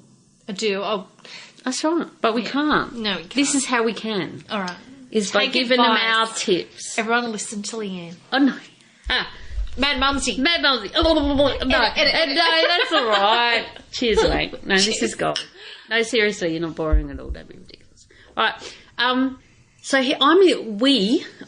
we're in Sydney, and which obviously is in New South Wales, and a lot of what I share and in my course and stuff is very Queensland specific, but I say the general bits can be burp. Have another drink. The general parts can be used across, even in WA, like your general tips that I share. Yeah. But when it comes to things like your Standard 11 and your Section 4, well, they're Queensland, right? Yes. So you tell me about New South Wales specifics. Okay, so your Standard 11 is your generic induction for Queensland, which you don't have in New South Wales. So there's no such thing. There's no equivalent. No equivalent. I thought it would have another number. No, there's no other numbers. I know nothing about the Western states. My years with Prospect Recruitment has been New South Wales. This year, started with a new client in Queensland, and I've been on a learning curve with that. So your Coldwell Medical in Queensland is called a Section 4, or this part of that, which is your chest X-ray component, which is a Section 4. Now, very importantly, as of the 1st of April, you cannot go and get your own. 1st of April 2019, you cannot go and get your own Coldwell Medical. Okay, no, your employer must sign off on it. All right, you can go and get it, but it still needs to be So if you go and get it and they issue an interim, it's invalid. It's a waste of money. And that clinic is doing wrong by you by saying we'll give you an interim. It means nothing. Is that right? Yeah. it's just irrelevant. 1st of April 2019, an employer must sign off for you to get a valid. Do not bother getting a Coal Board Medical Section 4 in Queensland unless your employer is organising it or sign off on it. So a lot of jobs will advertise and say Coal Board Medical or willing to obtain. Which means that you're prepared to go to the clinic, get your chest X-ray done. And everything else. And have that done. Yeah. Or you've had one done previously and it's still in your 5-year expiry. In New South Wales, 1st of July 2018, it changed from an Order 41 Coal Board Medical to an Order 43. So it had some extra requirements. Okay? As part of that Order 43, and this is for New South Wales only, as part of that Order 43, you have to undergo a respiratory fit test in which you would wear a mask similar to what you would wear on site. So if you are a particular site, you wear a particular mask. Underground. You would, yep. Or, Boggle Brine site might have a different mask to Moores Creek. Yep. All right. So you would wear a mask, have your respiratory fit test. Now, some sites require you to pass that respiratory fit test. In order to pass, you need to be clean shaven. So I've spoken to a few people. I've had to book in for an Order 43. I'm really sorry, but do you have a beard? Yeah, I've had it for 7 years. How do you feel about shaving it off? And they're not happy. And that's just even to go for the interview process, get the medical. That's to pass the respiratory fit component of your Order 43. So how I look at it, when legislation changed in the 1st of March 2018, Coal Services, which is your governing body, I guess, for want of a better word, of your Coal Board Medical, implemented it, perhaps without fine-tuning. So there was a lot of changes, 3 changes a week that came through. So what I started doing was telling everyone, you have to pass that respiratory fit test, which means you need to be clean-shaven. While they were accepting the Order 43 results on a fail with the respiratory fit test, it doesn't mean that in the future Coal Services might decide, right, we need everyone to pass that res fit test. So at the moment you don't have to pass it, but you have to do it. Some sites will want you to pass, and that's the thing. Some sites want you to pass, others don't care. So if I'm organising your medical for whoever, whatever client, whatever site, you're have going to be clean shaven. Because if Coal Services decide, right, we've got issues, we want now everyone to pass the res fit. All these people who've previously gone through a res fit and have failed because they've had facial hair, make them redo it. That's just a workload, effort. Why do it if you can do it right the first time? Yeah. I know the real miners had to shave his beard off a few times. Yeah. But it's cool when he comes home. It's like a different ooh, la, la, la. And then he goes to work, and the last few days will be a bit of 3-day growth, a couple of days till I see him. And But it was weird when we were both at the same camp, and I'd see him fully clean shaven. I'm like, oh. But some sites you don't have to be. No, and that depends. Because there's a big argument on the mask. It's all bullshit. It depends what mask. And so recently I was speaking to a clinic. I was trying to organise one. Well, we have a mask for those who have a beard and those who don't. Oh. And it's like, let's just go with no beard. I'm going to tell them they have to shave, because if Coal Services, again, the governing body, and I think in Queensland it's Department of... Help me out. Mining and Resources? Yes, is that and something or other environmental. If they change their mind and decide, no, we want everyone to pass that now, it's getting everybody back. It's just... Yeah.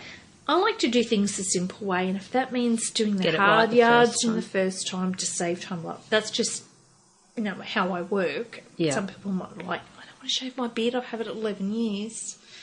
Yeah. So they're the differences between New South Wales and Queensland. So that's it? Yep. There's no generic. So there's no generic induction? No, nothing. What? It's more site-based, so depending on which site you go to. So Hunter Valley site, they'll have their inductions. The Gunnedah Basin site will have their inductions. It's no generic. Whereas we have our generic and every site has their inductions as well. As well. So with Queensland, you've got your surface and your underground. And I have people asking me, what's the best course? Where should I go? What should I do? And it's like, well, what do you want? Do you think you could handle underground? It's unpleasant, it's dirty, it's hot, it's filthy. Well, your partner will know. The real miner, he will know. It's not an ideal working condition. So if you want to work, if there's a particular reason, then do the underground generic. Or do the surface. Or if you want, do both to cover all bases. But we can't help you with that. That's a decision that you have to make. Yeah, for sure. So no Standard 11, and it's a, what is it? No, I remember the number 43. Order 43. Order 43. So if you've had an Order 41, it is still valid for the 3 years. But let's just mix it up a bit. Some sites want you to have the Order 43. Yeah. So you might have an Order 41 that still has 2 years left to expire. They will make you go back and do an Order 43. I have seen some places say that you have to have had your cold board medical within the last 2 years, even though it doesn't expire for 5 years. And I've thought, they can't make you do that. Oh, I'm honestly fairly new to the whole Queensland. Well, lucky you got Mad Mumsy. I know. I'm feeling educated and informed. God. Oh, that's gold. That seems odd to me. Yeah. I mean, if it's valid and it is, that's right, endorsed by the government, It's gone for its US second read pending. Well, that's the X-ray part of it. Well, exactly. And it's gone for second read. Why it would need to be the last 2 years. Yeah. See, and it's only this year that they've brought it in that we have to have chest X-ray as surface. It never used to be. Only recently. This year, maybe late last year, they brought it in. But to me, the cold board medical is, forget the X-ray. It's everything else. It's your hearing, it's your eyesight, it's your flexibility. It is. And it's so your part fitness, of that and then there'll be fit for work as well. Yes, which is, my God, they're horrible. Yeah, which we will call your functional assessment, which is what I'm used to. So same thing. Yes, that's the official word. They call it, fit for work. But so you've got your cold board medical, which is why on that resume, some people have a cold board, and some people have recruited lately for in the drilling. They've got the cold board medical, but not the chest X-ray. So there's either some crossover that before I've come on board that.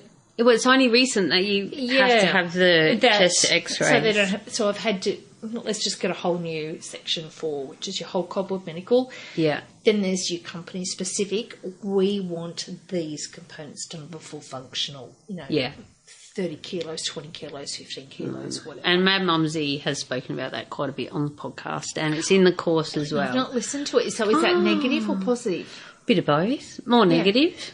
Really? Well, so what are your thoughts? You got to go in training for your fit for work. Well, I guess I was just talking about it the other night with someone, and I had to do one of the things, squat down, like you're having a pee, and you would have done that. You gone camping? Oh no, you're a Sheraton girl. 5-star, darling. So he's gone down next to the car. Gosh, I'm too lazy. Oh right, yeah. You don't have had the car and all that shit. As a kid, yeah, because my mum and dad did everything. Honestly, first boyfriend, I was like 18, 19. I was a slow bloomer, whatever. Anyway, went camping for the first time. It rained. We had no fly. Is that what you call it? Yeah. Honestly, we had the people next to us helping us out. Oh. It was a disaster. I was like, it's. Well, that ruined it for you from the start. Well, no, I'm too lazy. I just make me breakfast. You'll get on well with the real miner. That's our saying, lazy. Oh. But what I had to do was squat, and I had a screw and a nut. Stop. You're my new best friend. Oh, no, but this is the bullshit I had to go through. You got to listen, right? I'm listening. Go on.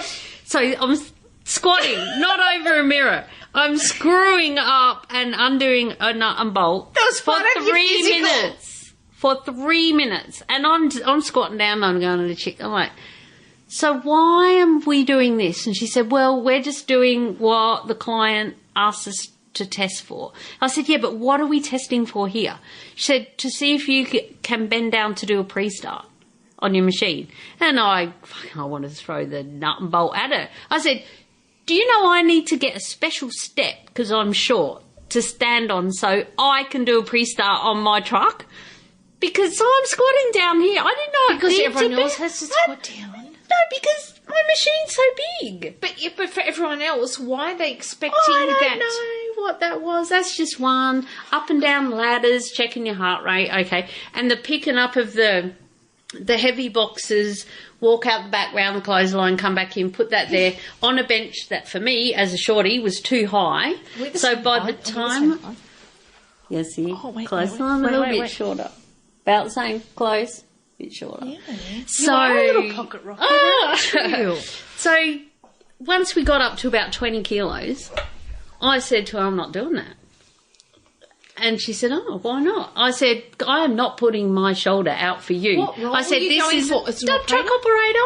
I'm not dragging we've drag got a line cables No, we've or got anything. a scale, light, medium, heavy. Yeah. So your 30 kilos would be heavy. So we're talking like your medium. You should be doing a two-person lift if it's 30 kilos. Exactly. Which is what my point was to her. I said, I'm not doing it. I'm not putting my shoulder out for anyone.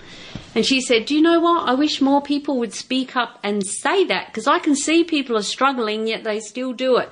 And I was thinking, you should tell them to stop. And because it was awkward. And by the time you get to the 20-kilo frickin' box, you're already stuffed because you've done the 5 kilo lap, the 10, 7.5, 10, 12.5, 15. And I do. I want so people I do not like full them. Functional, they are full on. They are. You got to go in training for them. Exactly. And you've got people who are going in green. They've got no idea. Yes. But so that's in my course. So the other thing too is when I'm pre-screening. So it's not just greenies, but qualified say drillers. Are you under a weight limit of 130 kilos? Because of the seats. Well, it's not just that, it's the machine warranty. So if that machine breaks or there's an issue, warranty's in breach, your operator was over. So we've had to decline people because they've been over. Yeah. See, we've had that with truck seats, and I know the digger seats, there was a bit of an issue about the weights. And that's the thing, and it's where HR benefit from outsourcing. No, you tell them. Yeah, you do that. Oh my God, I hate those calls. Say people. And for whatever reason, I'm sorry, you're not successful. Why? What's the feedback? And a lot of times there's just no feedback. There's just someone better. Yeah, but here's the thing, right? At least you've rang them and told them. The amount of people that message me and say, I just never hear anything back. What am I doing wrong?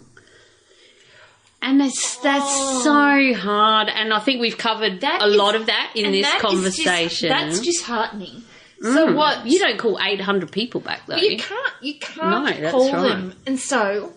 do you only call back once they've got to a certain level? So how... And I can only speak for what we do and what we deliver for our clients. And sometimes it's the client who at that point will notify and it will be an email go out. Yep. If they're applying for roles that we've advertised for a client and they're coming through our database, most of the time, and I say most because I can't say it happens all the time, because it comes down to humans ticking, they need a letter. When we go back to do that, it doesn't happen. That said, when we do a letter saying, sorry, you're unsuccessful, I've noticed, and please everyone, you need to check, is your junk or your spam? Because a lot of the times these are coming through the databases that we use, and ours in particular, Job Adder, I've only found out recently, it sends all our emails to spam. Oh, right, yeah. So which is not helpful. That's a great tip, yeah. Because you might actually be getting replies back and they're in there. And it's not all the time. So labour hire companies, and as I mentioned earlier, I had worked for one, and it's just the amount of application, it's just impossible. Yeah, it's huge. If you're successful, if you're what they consider worthy for that role, they will be in contact. If you're hearing nothing, unfortunately, that sounds terrible, Leanne. How can I edit that? No, that was great. That's honest. I know you're feeling for the person who's not hearing anything back. They're hearing nothing, but at least you're explaining maybe it's a numbers game. It comes down to time. It's like to go through. And go through, listen to the episode again, go through all the tips that you shared about the resume, give it a tweak, do it yourself, give it to your kids. Yeah. You know someone in your family who's techno, you don't have to pay out. You don't have to but you can if you really want to. Yeah. But take those tips on board, keep believing, don't get disheartened. That's what I say. And it's persistent. You have to keep trying. Yeah. And you might not get a response back, but just keep in mind, if you are successful, if you are going through, people will get in contact with you. I can tell you, if I've got people that I want, I am in contact with them. I'm calling them. Or if you're getting nothing, I guess it's just the time. The times. It is. Many people are trying to get in. It is. Yeah, and that's why you want to try and stand out and get everything that you said on your resume. Step number 1, go back to your resume, look at the tips that Mel from Prospect Recruitment has shared with us. And it seem so... Oh, here's one. Yeah. What about, we spoke about this downstairs and we haven't spoken about it yet. Yeah. Social media and your comments on your profile. What, the negative ones? No, but what you can... the HR people look, part of the screening process is looking at your social media. So I have done a post, and I had a laugh with a few people on there about their profiles or their pictures or other comments. And I have to tell you that any employer, and it could be small business who get applications, they will just go and put in their name, to big companies who might have databases that are linked to Seek, we can see your social media profiles. And comments that you've made on other things. Yes. So, in particular, this is going to be horrible, there are really undesirable comments that are left in groups on Facebook that taints our opinion of you. That's perfect. And you need to remember that. And that could be a reason why. If you're in there giving it to someone, especially in a mining jobs group or something, not just yours. No, I've seen but in any. In any. And there's a lot of them and other mining ones, and I see them all the time, and it's a huge thing, and I think we need to have another conversation just about this. Another podcast episode. Would you come back? Oh. Will I come to Queensland? Oh, we could do that, or we can just do it on phone. Yeah. But if they can see what you're commenting, and if someone's saying, how do I get a job in the mines? This is for you experienced operators. If you're commenting, oh, don't bother, it's this, that, don't work for them, they're crap, this, and then you're applying for a job and the company look through Seek, they can see those sort of comments if they've got the right thing ticked and all that.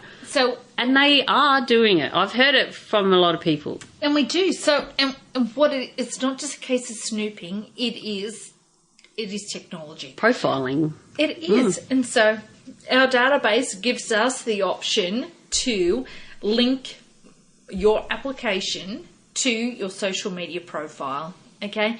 So so you're on display. Social media is not anonymous. You are still a person.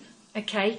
So you have to think about if someone or a situation came up, the things that you say on social media, and for example, in this case, Facebook, would you blatantly go up to that person and say it to their face?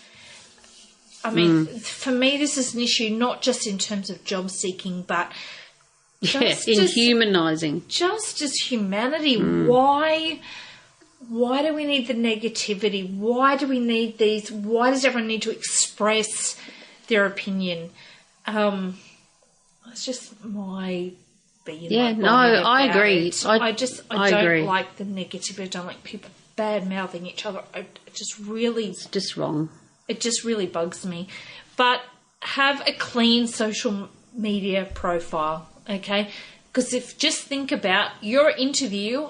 Just imagine if that employer or that interview handed you, here's your social media profile, print it out, let's go through this. How would you feel? Are you comfortable with that? Oh, yeah. And that's exactly what it is. People think that they're anonymous and they can say what they want. And there's that degree of that, and people will be negative. But for me personally, when I'm looking for people for a role that I don't want to advertise for many reasons, and I will, I guess you call it a search and selection type of aspect of recruitment, that I will want to go and tap people on the shoulder. I will overlook those who are negative, who criticise others, who badmouth current or past employers, because to me that gives a real sense of how do you really feel about things. That's a personality insight. That's it. And that's how you're going to contribute to the culture of the business, and that's not in a good way. Like kind people. Yeah. So that's a really important thing to think of, guys, is social media. Yeah, it's really important, and it can be as simple as we can see a list of applications, and we can see your profile and click a button. It's not, you're not so hidden that, we have to go and search for people. It is there. We get a list of applications for a role. We can select headers for phone numbers, location, so we can filter, and there's a social media button. Yeah. Do we link it? Do we want to look? And from that, we can see comments you've made, posts you've made.